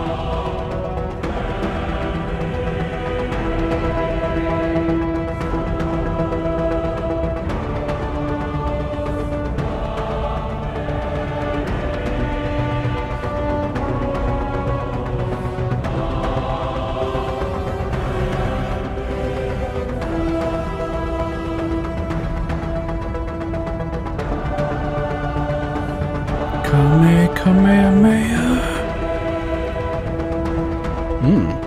That's a bummer.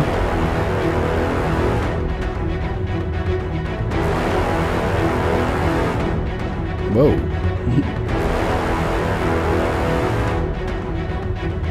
Oh, I get it. He's going to become part of the cathedral itself.